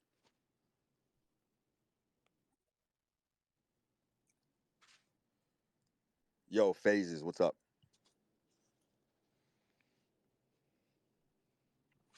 Phases. Oh, hey, my bad. Yeah, first and foremost, thanks so much for hosting the space. I gather a Mm-hmm. lot from your insights. Um, Hey, tell me something. I'm actually very curious because I get DMs from women sure. consistently that tell me all the time that they love my content, and I as somebody who does understand human psychology, I cannot for the life of me truly understand why a woman would be interested in my content, considering it's laced and infused with just max testosterone. Share with me, please. Yeah, I think basically women just like to understand like how a man thinks, just generally. Um, you break down like the thought process that goes behind the actions that we see. Gotcha. That's what I figured. Yeah, that's exactly it. So, I mean, I just hopped into the space, so I'm not sure what to really discuss, but like I wanted to get your take on how a woman with like a high net worth should navigate the dating scene. As much as I would love to rest on my laurels and be like some debutante, like unfortunately, I can't do that because I'm a first generation female immigrant from a third world country. Like the hustle is in my blood. You feel me? So Mm-hmm. Mm-hmm. And while you're struggling. while I'm on my Go ahead. journey to being worth like seven figures as an entrepreneur, how do I navigate romantic relationships? Because like ultimately, I prioritize like one's mentality when I'm vetting for potential suitors. Like I want a guy who like sees the matrix for what it is, like someone who isn't like shocked that I'm unvaccinated. Like, you feel me? Like someone who isn't like beaten down by his boss or by capitalism, but like is on his hero mission. At the same time, like I just don't want to be seen like as a competitor because some men are definitely turned off when women earn a lot of money. I want to be viewed as this companion, like first and foremost. But like just because I'm securing the bag, like doesn't mean I'm not like demure or agreeable or resting in my femininity. So yeah, basically like how do I still pursue my personal aspirations without being a turn off to a high value man? Well, you just got a free audition in front of 600 people, so I'm sure you'll get some DMs out of this. Okay. So I don't think we have anything to worry about. I think you're golden. All right, cool. Thanks for your stamp of approval. Yep. The 10 is Don. What's up, baby?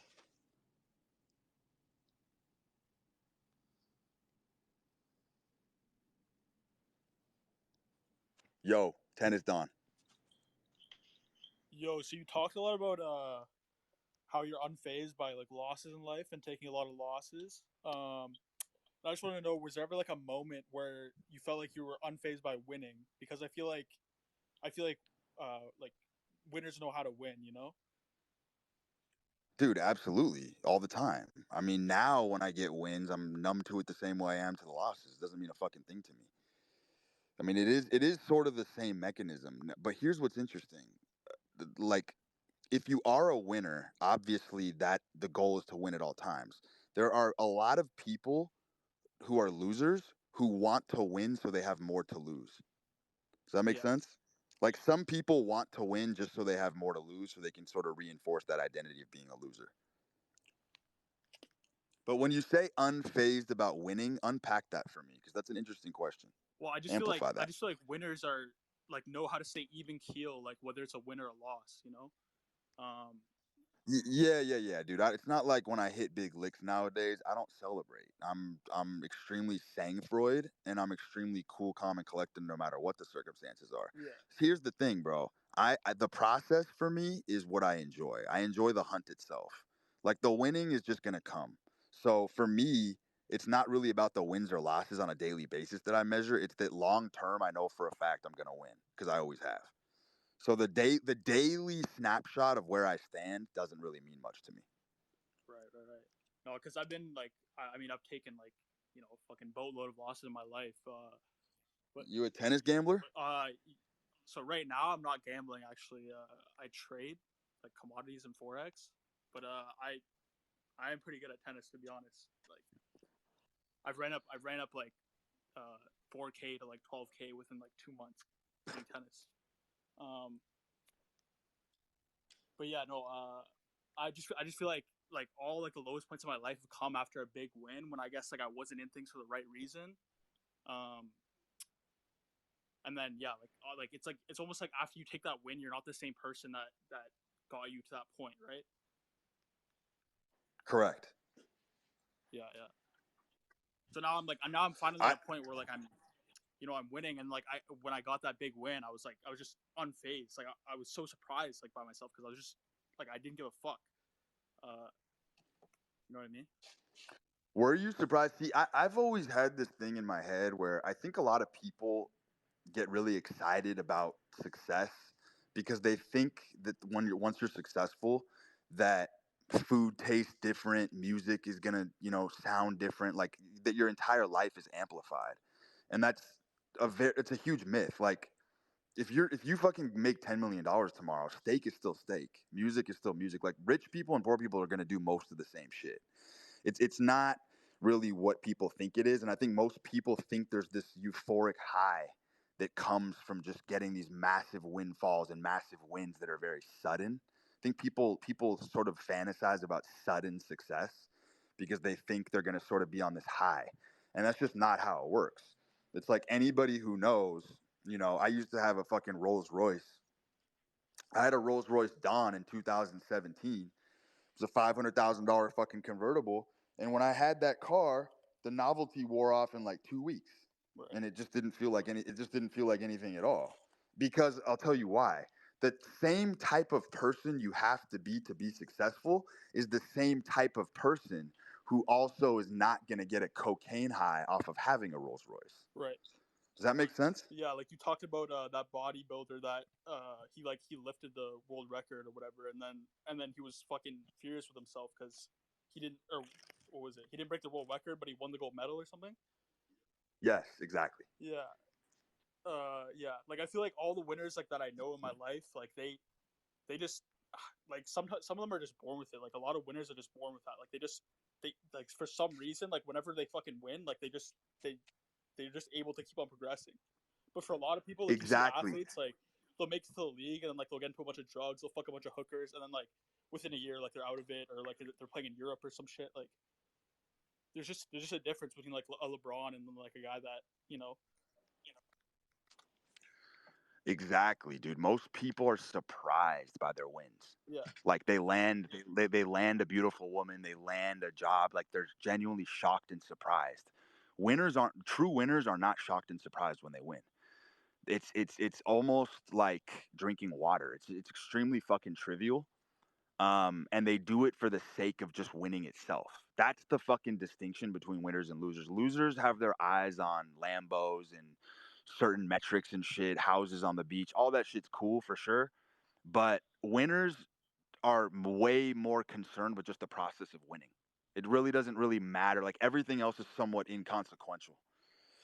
I've noticed that with myself too. Like when I experience really fucking high class luxury things that I know 0.0001% of the population will never experience, I don't really get a kick out of it the way I did in my early 20s. I just enjoy winning.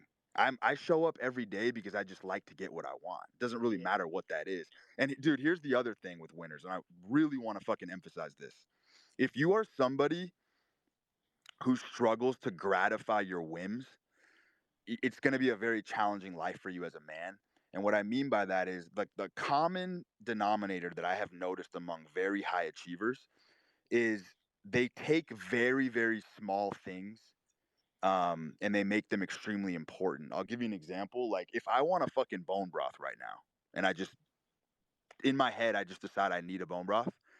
If I go to the store down the street and they're out of it, I'm gonna fucking drive 45 minutes away if I have to. I don't give a fuck what kind of traffic I'm in. I don't give a fuck if I gotta use the fucking shoulder lane to get there. I am going to hunt and ruthlessly track down that fucking bone broth because I want it. Because I want it right then and there. I'm not gonna wait till tomorrow. I'm not gonna wait for it to come back in stock. If I want something, it has to happen right then and there. Don't give a fuck how inconvenienced I am. I will get it. I will get it. And that is a hallmark feature of people who are obsessed with winning. Is that if you're a person who struggles to gratify your whims, you're probably not that guy.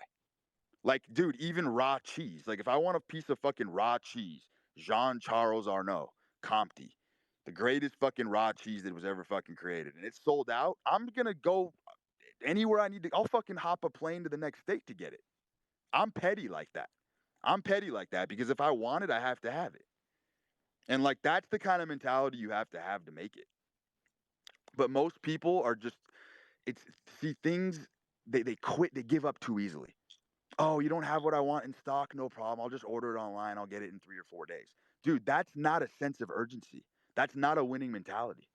When I see people do like, dude, it's all the little shit that tells you who people are. When people are so willing to just like forego getting what they want right then and there, I'm like, yeah, okay. I mean, this guy's average. Average. Yeah, it's just average. That's what ordinary people do. Other people don't take no for an answer. They just don't fucking take no for an answer. They gotta have it when they want it. And it just that segues perfectly into my whole topic on speeding up time. You know what I mean? Like I don't wait for shit. I do not like waiting for shit. If it's in my control and I can expedite it, I'm fucking expediting it. I'll pay whatever fee I gotta pay. Just get it to me now. Do you think that's innate? Like, do you think like being a winner is just innate? Because I've noticed like growing up, like there's just been like very clear winners and like very clear losers. And if I'm Absolutely, I think it's innate. but like, do you think you can mold? Because if I'm being completely honest, like I feel like I've probably been on the loser side for the most of my life, right? Um, but I've noticed like now, like now as I've gotten a bit older, like I feel like I'm like getting way more callous to winning, and I feel like that's like the sign that's telling me that I'm ready to win. You know, like when I Yes. So here's how it works in the animal kingdom. Inferior, weaker animals who are not winners, what they do is they use all sorts of defense adaptations to make themselves appear as winners. You have all sorts of defenses in the animal kingdom, right? You have fish that can puff themselves up to make themselves look bigger, badder, stronger. Humans are no different. So losers have learned, it's called animal mimicry, that if they mimic and take on the posture and subsume sort of the ethos and persona of winners, I mean, that's where the whole fake it till you make it strategy comes from, right? It's taking a weaker mammal essentially, and what you're doing is you're using animal mimicry and you're mimicking the traits of somebody who's actually winning. And what happens is you you do end up getting some profit from that. Like you're casting a net. There's gonna be some boons. There's gonna be some serendipity. There's gonna be some fortuitous events that fall your way from that puffery. In the animal kingdom, it's called puffery. It's what you see online. You see online. You see a lot of losers puffing themselves up, um, trying to be bigger than what they are, and there's obviously a profit margin there.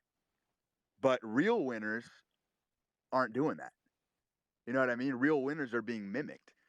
Real winners are being mimicked. That's why I've been so sort of contentious and hostile towards like the whole copywriting thing and the whole like marketing shit. Something just seems very inauthentic with it. It's like those guys are just studying winners all day. They're studying winners. They're like in a zoo exhibit studying a superior animal, and then what they're doing is they're transcribing the winning formula that they have observed in other people on paper to make a sale. That's just not something I'm willing to whore myself to do. I mean, I don't really look down on it. I understand it's a fucking lucrative fucking industry. Everybody's got their hands in the till right now with it. but it's a very exhibitionistic way of living. Like, do you want to be the studied or do you want to be the studier? Marketers are studiers. You're studying the habits and patterns of other people. That's all you're doing. I mean, that's just not how I want to live my life. Does that make sense? I think that's like a very raw example of like a winning losing type of individual. Not that you, I mean, some of those guys are printing some of those guys are printing bags for sure. But I mean, how many interesting stories do you have to tell if you're a fucking copywriter? Right. Seriously. Like, I mean, I can't imagine many. Which goes back to my original point. These guys think, oh, let me just secure the bag, then I'm gonna go out in the real world and live my life. But let me get paid first. Dude, it's the opposite. You learn everything about the Bible, you learn everything about spirituality, you learn everything about life by living. You don't even need books, you don't even need spirituality. You're gonna learn it by living. And these guys are doing it in reverse. And the consequences of that are gonna be stark. They're just gonna be. I mean, I can sense it. Gotcha.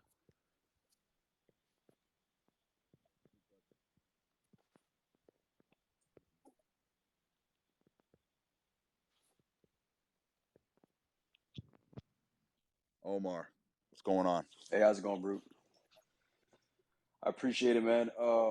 So my question was, I remember a tweet that you tweeted a while back that you were like, Bruce Wayne is not really Bruce Wayne. Bruce Wayne's actually Batman, something like that. Like you have to develop an alter ego.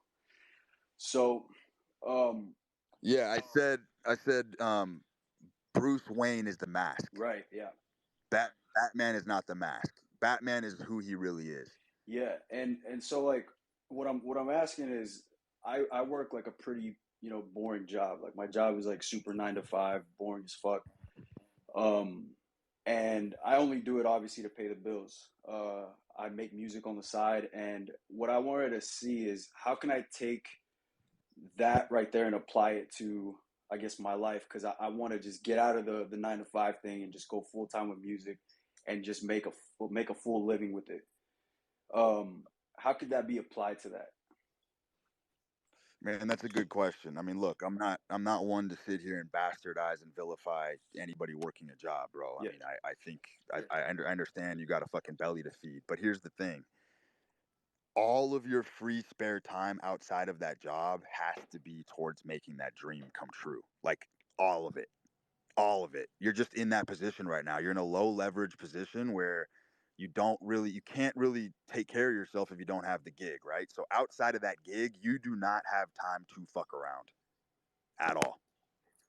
You got to be pulling all-nighters, mm, lack of optimization, getting in the gym, staying healthy so that you can have the stress tolerance to do what you're going to make happen, man. That's why most people, it's a battle of attrition, cannot simultaneously maintain a job and make their side passion come true yeah, because it's just a very, very arduous path that you're undertaking. It's an honorable one.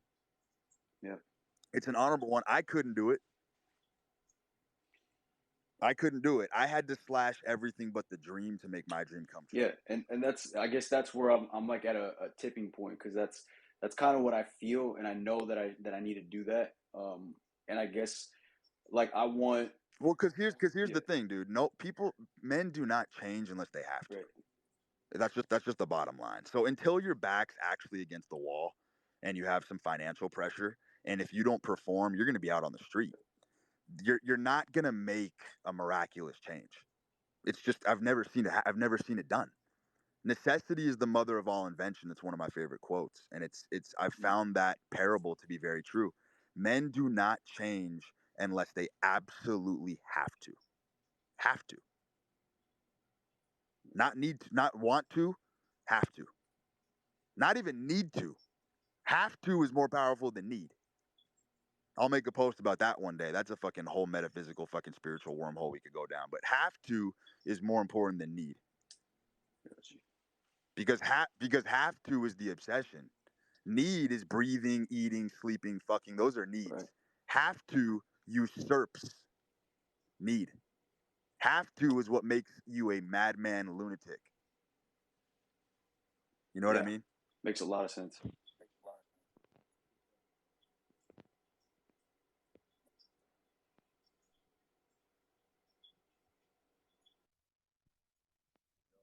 Max Ford. What's going on, buddy?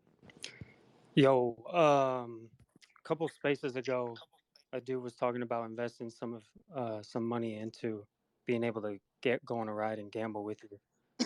I'm curious if that's an option still, because I got bags and I'm looking to go on the ride. Oh fuck, man. Oh, that was just a fucking off the cuff scenario, man, where I was offering basically an opportunity for some of these guys with crypto bags to come and me invest in my business, especially these guys who were telling me they're desperate and bored with their careers and want to go on an adventure. And I basically told them, I was like, look, if you have bags and you actually want to learn the game inside out and you want to actually work with a shark, I will show you the ropes. DM me right now and we can deploy capital. We can start fucking running games tonight. You can use my infrastructure. I'll fire with you. I'll put skin in the game with you, but you do have to put skin in the game if you want to learn. And I offered that to him. And I offered that to plenty of other people, and I got a ton of hits, and then a lot of dudes were backing out. So, dude, if you genuinely want to go on the ride of your life and you want to work with me in my business, yes, that opportunity is open to you. It's a minimum $50,000 investment to make it worth our while. Minimum 50K, not 25, not 30, 50. And if you're ready to deploy 50 right now and work with me one-on-one, I will fight to the death with you on these runs, and I will show you how to make money in the sports betting industry. Because my infrastructure is something that people on the planet would kill to have in my industry. I've built it up over 15 years. I have an extremely vast, talented team all over the world that helps me run it. We run an arbitrage strategy and we do hedge plays.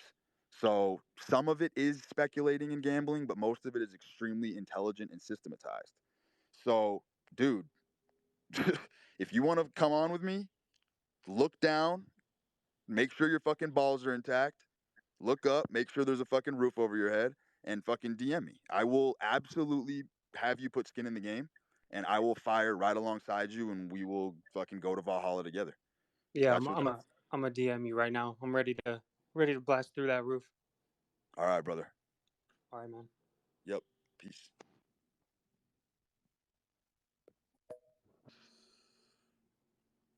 Yo, Nicholas, what's up, man?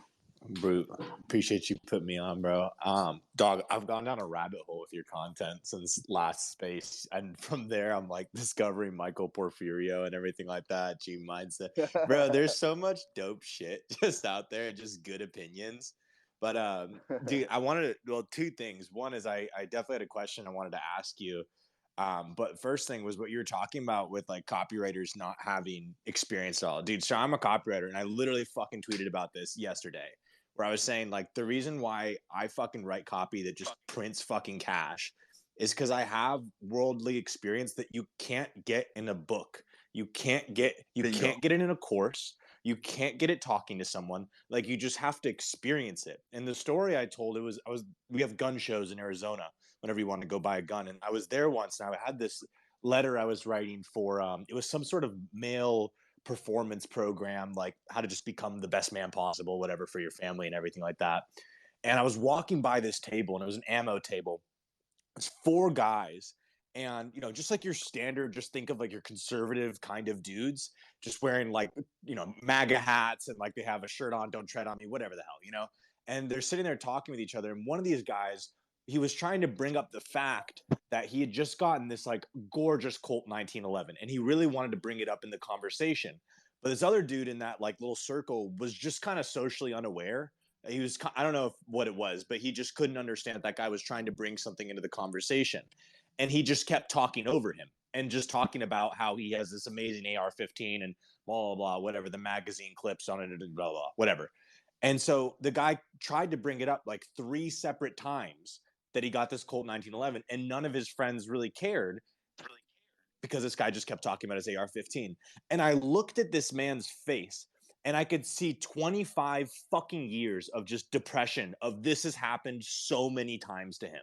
This like trait of being soft-spoken and not being able to like actually articulate yourself in a way where people listen to you and people like it commands respect. I knew instantly like that's the fucking lead right there. So the hook on the ads and the hook on the sales and everything was like, hey, are you tired of being the man that everyone speaks over? and it just fucking printed money, bro. It did so well. Yeah, of course it did. So like, Of course this is it what did. I'm talking, because I know there's a bunch of copywriters on here and I see a couple of them that I know as well. Like, you have to stop fucking reading the books and just go talk to people. I said this the other week, that the best form of market Bingo. research is get in a fucking Uber, go for an hour and just tell the guy you're with me, and just talk with the guy, and just sit there and like realize these are the normal people you're talking to. These people are scared of loss. They have normal insecurities. Like, just pick their brain and you start to understand, oh, this is just like the standard human. This is the person. Yeah. Dude, you touched on something very important. The best copywriters aren't fucking copywriters. Oh, man. The best copywriters aren't copywriters. At all. Dude, when I wrote the copy for my course, I cannot tell you how many DMs I got. People went nuts over it. They're like, dude, where did you learn to do that copy? I'm like, what the fuck are you What is talking copy? about? I didn't learn a fucking thing, dude. I just spilled my guts on a page. Yeah. Like, that's all I did. Yeah, dude. It's just being able to find the commonalities in the human experience that like everyone has. And when you sit there and like, especially when it's high performing people, like if you're writing for people that are higher net worth trying to grow, like you talk to these guys and you realize the problems are different than the lower level people, right? But at that level, the high performers, they all have the same problems. And the low level people, they all have the same problems.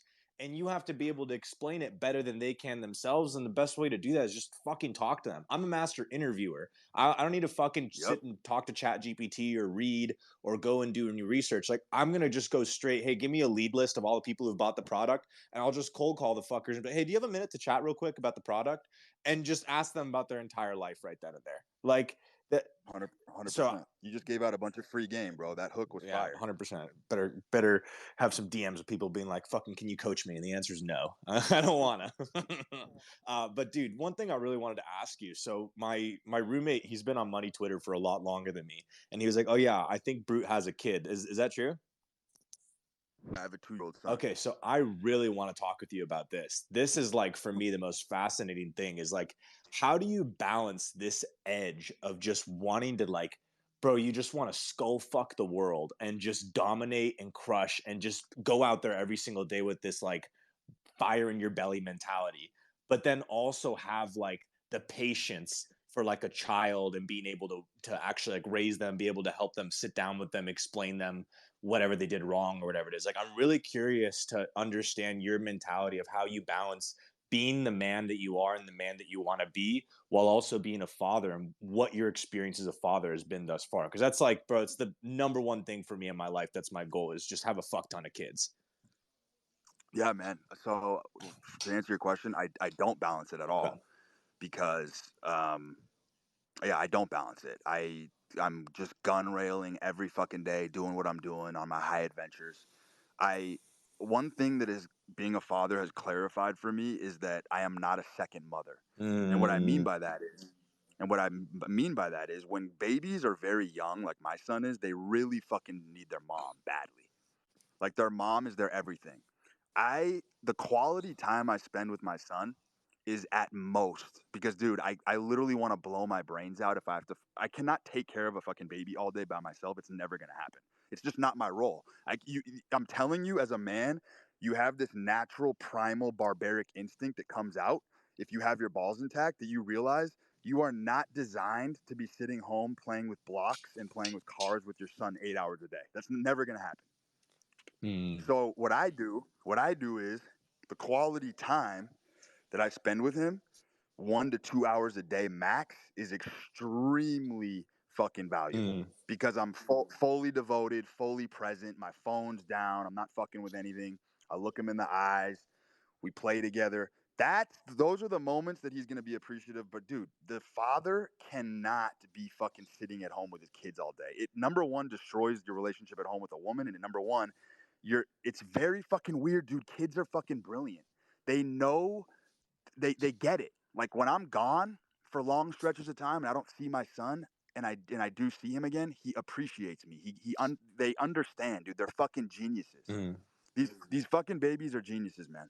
So if I'm understanding correctly, it's that, you're not trying, like what you said, you're not trying to be the second mom, and that you're not trying to spend all this time with him. You still cherish the time. You still love the time, but it's more about like, being able to have that time where when I'm with him, I'm not doing anything else. I'm with him, but you're still on the mission. It's just that my mission comes first, and that's ultimately where, when he gets older, he's gonna respect and love me the most. Look, my son is very blessed. When he gets older, he's gonna be able to see my entire fucking pantheon of work online. He's gonna be able to go through my Twitter. He's gonna be able to see my philosophy articulated. He's gonna be able to see my manifesto. Like, that's the greatest gift I could give to my fucking son. Yeah. Is immortalizing my work in a way where when he's older, he can thumb through and be like, "Oh, this is what my dad was thinking on such and such date." Like, I'm leaving him a memorial. Just I'm leaving. the random post that's like the best thing is when Yeah. someone tells you Instagram. I don't give a fuck about Instagram. Like, that's what dad was thinking on that day. I love that. 100%. So I'm just building that memoriam for him, man, and that's going to be something really cool that he can look back on and reflect on as he gets older. But yeah, dude, I mean, that whole thing about not being a second mom is fucking crucial. If you want the respect, like, yeah, you get it. I'm curious to hear, like, is there an age that you think you're going to start spending more time with him? Like, when do you think those talks, obviously not at 2 because you can't fucking understand it now, but when do you think those talks of like, son, let me show you how the fucking world works? Like, is there an age where you think that time is going to really come, or is it just kind of, I don't know, I'll figure it out when it happens? No, definitely. So I see myself as his teacher in the sense that I would never put my child in a public school. So I'm gonna homeschool him for sure. So when he's about 4 or 5, that's when I'm really gonna dedicate a massive chunk of my time to teaching him what a teacher would teach him. But I'm gonna use my own parables and my own lessons, and I'm just gonna sort of incorporate and just go on the fly and just use my own life experience to teach him. And I think that's gonna be more valuable than anything else. 100%. Because I am ready and prepared to allocate as much time as possible to teaching him the right way. So I'm gonna fucking do that. I'm gonna homeschool him myself. Dude, that's so great. Yeah, you'll have a brute de force class. Show him your 100%. tweets. Read my tweets out loud. He'll be on Twitter when he's 8. Same profile pic too. Same profile pic. You'll have the fucking mohawk too. Oh man, I appreciate it. I'm gonna let someone else go, but bro, I love these spaces so much. It's so good to just hear this information and absorb it.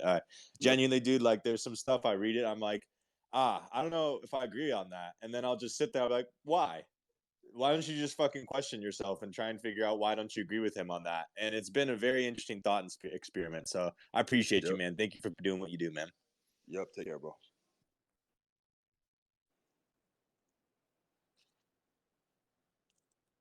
What's up, Cam?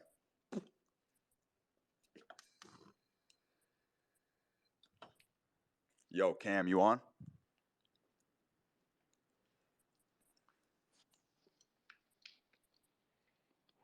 Cam. Let's get our boy Barry Cooper up here. Barry. Yo, what's up, man? What's up? What's up, brother? How you doing? Good. Can't complain. Just another night. How are you? Great, bro. Talk to us. So, actually, I wanted to bounce off Nicholas, the copywriter who was just on, and it's about raising kids as well. I was wondering what your philosophy was for, like, in very general, raising your kid in a way that I feel like part of like who I became, who I was because I was a rebel. My parents wanted me on a strict path, so I was always rebelling, trying to do things my way. And the pain that came from the discipline, that kind of shaped me into who I was today. But when I think about raising kids, I want them to kind of go their own path. So I want to treat them like a cat. I want to give them the philosophy that um like certain principles, and I want them to go their own way, but I also want to give them some sort of hardship. So I was wondering if you could like kind of bounce off that. Like if you had any thoughts. Yeah, dude, the hardship I think is absolutely key. I've wrestled with this back and forth. There's a couple different varying philosophies on this. I really do like the philosophy of dying poor, and basically, like, if my son turns out to be the type of guy who can't create his own wealth, then he's not going to be able to manage the wealth that I give him anyway. That's just sort of how I see it. So I absolutely want to unobstruct and give him an uninhibited path towards his own journey. Like, I did not have a child to make a clone of myself. I am fully aware that I had a child so that he could have his own unique experience. And I do want to foster that ethic. I do not want him to be like me. There's obviously qualities that he's going to take from me. I get that. But the central point, man, is like the hardship thing, I think does have to be interwoven. Like there's certain things that are non-negotiable for me. Like he'll probably have a fucking nice whip when he's 16 for sure. Just for fucking safety reasons and shit. I'm not gonna get him a fucking beater. But besides that, man, like I 100% want him to be out there scrapping. 100% because that's how I learned. Look, I come from a single mother household, and it was the greatest thing that ever happened to me because I had my rose tinted glasses crushed very early on. I understood the reality of how relationships work. Um, between men and women, and I feel like there's some seeds, man, you just bury and they're just going to grow regardless. Like there's some forces of nature that are just born on this earth, no matter how shitty their circumstances, no matter how broken their home was, they just find a way to fucking transcend and adapt. And I'm not saying that I particularly want that experience for my son. I'm just saying I came to this conclusion the other day. I was articulating this to a buddy of mine, and I was like, look, he's like, well, what if what if you and your girl just, go your separate ways and he comes from a fractured home? And I was like, look, he has my genes. Like, he has my fucking genes coursing through his fucking exoskeleton. He's going to be fine. He's going to be fucking fine. Like, that's where I get most of my assurance. That's how I sleep good at night. It's just, I know my son has my genes. I know he's going to be a fucking warrior. I know he's going to be a fighter. And I know no matter what life throws at him, he's going to figure out his own way. So I don't have to intervene and play God in that process. That just brings me a great deal of peace. Okay. Like, dude, also, like, so I'm kind of conflicted on this. Like, I'm going to do homeschooling for sure. But there's a part of me that does think the public school system is good for one reason, and that's that it's a very chaotic environment. There's a lot of different personalities, and there's bullying, there's all sorts of shit that goes on in those environments. And I do think those environments are good in the sense that it would prove to me that my son is as strong as I think he's going to be. If he could brave that environment and come out of a very chaotic, disordered, look, even the information in those schools is trash. They're poisoning the kids' minds. They're fucking teaching them about LGBT shit. Like all that shit's nonsense. But that shit was subjected onto me, right? I was subjected to a ton of fucking garbage in school. We learn a completely wrong version of history. Everything I learned was bullshit. And it didn't stop me in my tracks. I found a way to overcome. I found a way to become self educated. I found a way to sift through the bullshit because I was a force of nature to be reckoned with. And I just have the faith that I had that type of child. And if I didn't, I don't even think I'll be disappointed because I ultimately, man, like I put my entire philosophy on the altar of nature. I think nature is God. I love the natural order of life. And I do believe that the strong will survive. I believe the strong will survive no matter what kind of toxicity mentally, no matter what kind of shitty. Dude, I had the worst programming, the worst mental programming you could possibly fathom as a youngster. Like statistically, I should be dead. I shouldn't be where I'm at right now, statistically. But I just adapted and overcame. And so, like, a part of me wants to throw him in a fucking public school for a couple years just to see how fucking durable he is and if he can figure out his own way and detect what's bullshit and what's not. A part of me really does want to give him that experience because it was very powerful for me, even though it was a mistake. Like mine was an accident. My parents put me through that shit and it was a complete accident. But none of the propaganda stuck. None of it stuck. I knew it was bullshit when I was sitting in fucking algebra class. I knew what I was learning was nonsense. Yep, it's like that middle ground where you want to give them resources to strive, but you don't want to hand everything to them, but you also want them to throw them in the arena. And like Of I don't know how course. to really describe it, but it's like kind of I that want middle. him to I want him to play the game, and when he's on a schoolyard, with a bunch of other fucking kids who come from different races and creeds and fucking denominations, that's playing the game. That's playing the game. And so I don't want to rob him of that experience. So a part of me most likely will probably make a move like that at some point. I'm just gonna have to, because I have to know that I have to test his mettle. I can't. What I won't do, dude, is fucking mollycoddle my child. That's what I won't do. 100%. Yeah, I definitely agree. It's a great fucking question, bro. Yep. Thank you for hosting these. Yep. Take care, brother.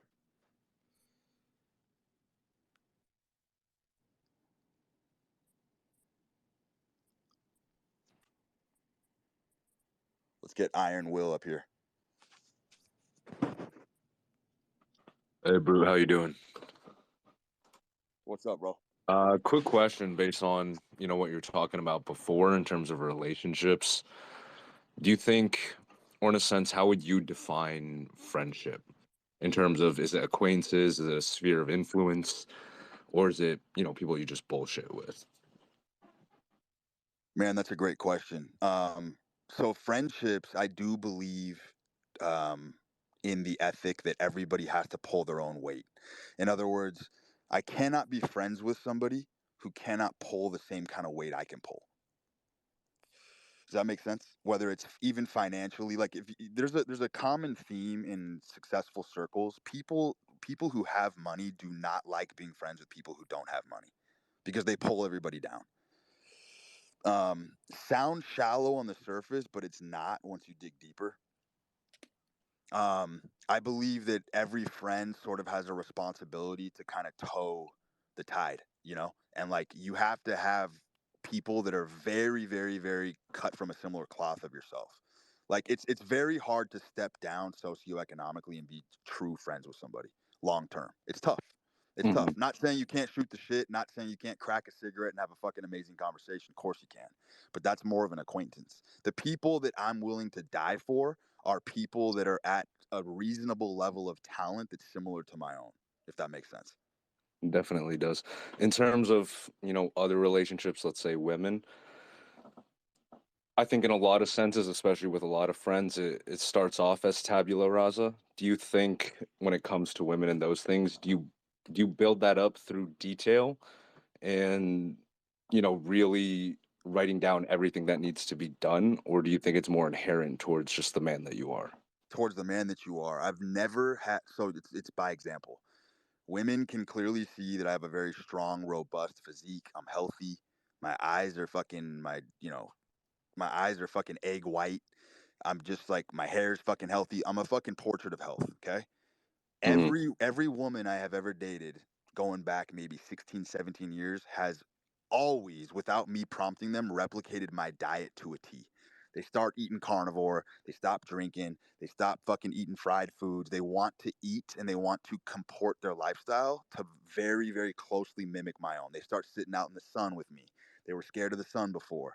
Like a woman will 100% mirror you to a T if your leadership is fucking strong. Like, I'll give you a great example. This is my greatest metric when people come to me with relationship problems. And it's a very simple one. It's a very simple one. If your woman, from my perspective, does not follow you on your lifestyle stuff, it's not a relationship that's going to last because Mm, the respect isn't there. right. Doesn't mean she doesn't have her own hobbies. That's nuanced, right? There's certain shit she's gonna do on her own, but the core lifestyle should 100% be mimicked without you prompting it. Like I've never had to tell them to eat healthier. They just start eating what I eat, and then it's fucking hilarious. We'll be at restaurants, and they'll be educating the server on what kind of oils they don't want. They'll be literally be sounding like me when they talk about food and shit, and it's fucking Yeah, hilarious. But that's just kind of the best barometer, dude. Is like, is your woman actually fucking following your footsteps because she sees what you're doing is so effective? absolutely. And touching on that, could you touch real quick on what your diet's like right now?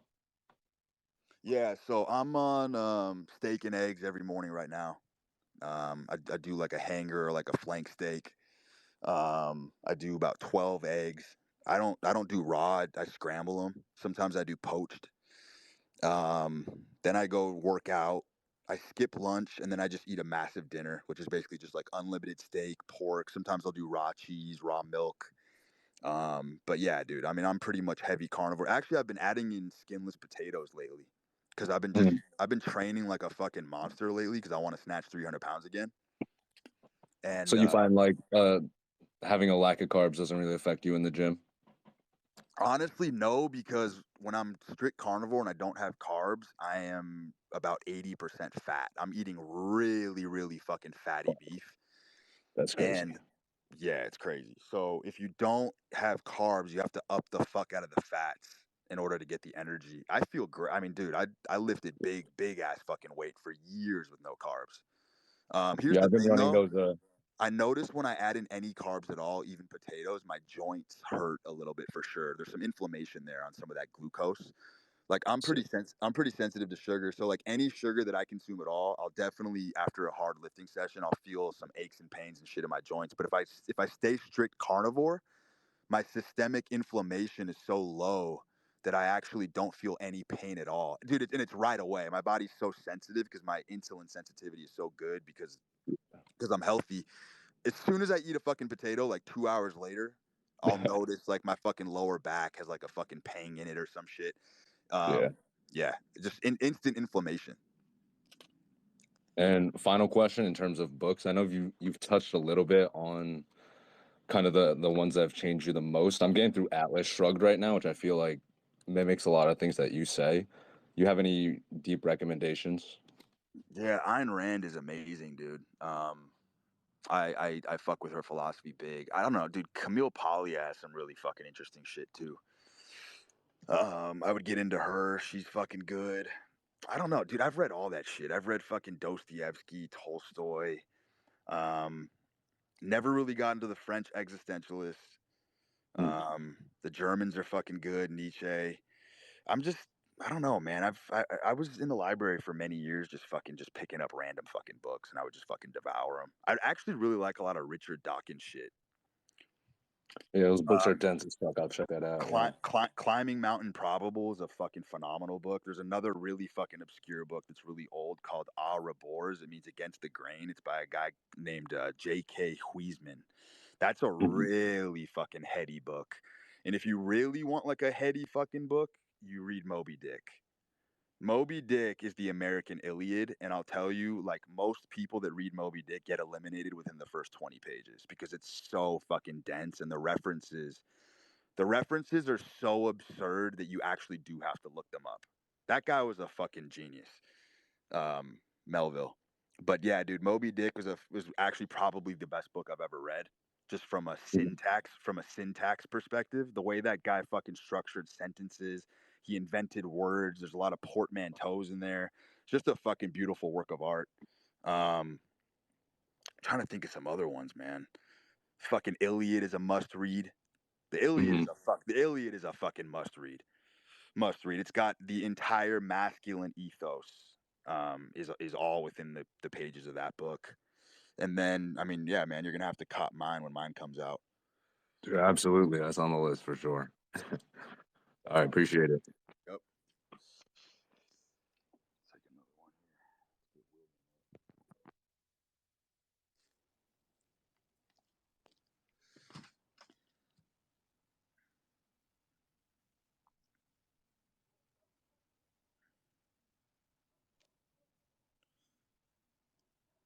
Yo, William. William, what's up, baby?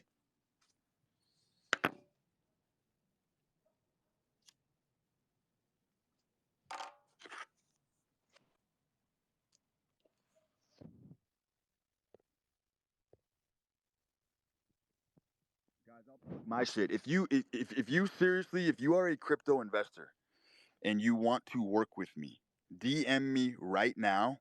Is it risky? Yes. Do you need a risk appetite? Yes.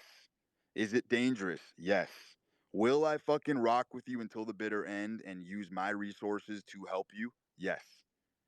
DM me immediately if you want to come along a very fucking crazy journey that might be foreign to you. If you want to step into no man's land and try something new, I do think it'll be a very educational, real world experience where I will put you in the crucible and make you put skin in the game alongside myself. And if you want to transform and you want to evolve, do not hesitate. DM me. I will work with you directly.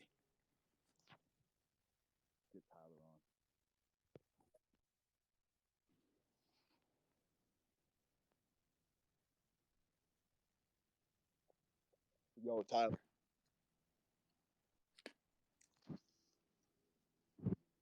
Tyler. Hey, can you hear me?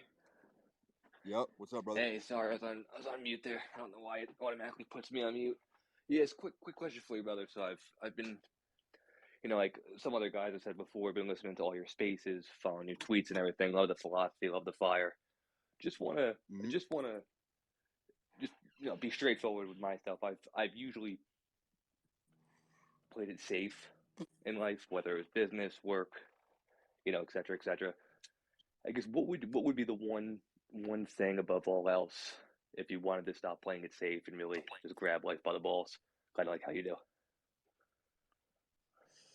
Give me more examples of how you're playing it safe. Like afraid to spend? Are you Yeah, afraid to I would fucking say get that. I would rejected? say afraid to spend. It would definitely be one. Maybe you get the, maybe you get the Hyundai Elantra instead of the Gotcha. Rolls Royce like you do. Something like that. Yeah, man. I mean, look, financial pressure is the greatest mechanism in the current society where a man can grow. Financial pressure is where a man is going to find out who he is very fucking quickly. So, what I would say, and this is again sort of a more dangerous philosophy, you could say, but it's. I promise you, numbers won't kill you, bro. Mm. Numbers will not kill you. I would take on more financial responsibility and take on more financial burdens because it forces you to not only earn more money, but it forces you to really analyze these things that are holding you back. Like there's nothing wrong with putting more on your plate and taking on more responsibility and making yourself very uncomfortable because primates love a good scrap. And when your back is against the wall, you're going to go for the fucking jugular. And that's how it should be. Gotcha. So take on more fucking financial pressure, bro. Go fucking acquire some fucking assets. Spend some fucking money that makes you uncomfortable. And then sit with that for a second.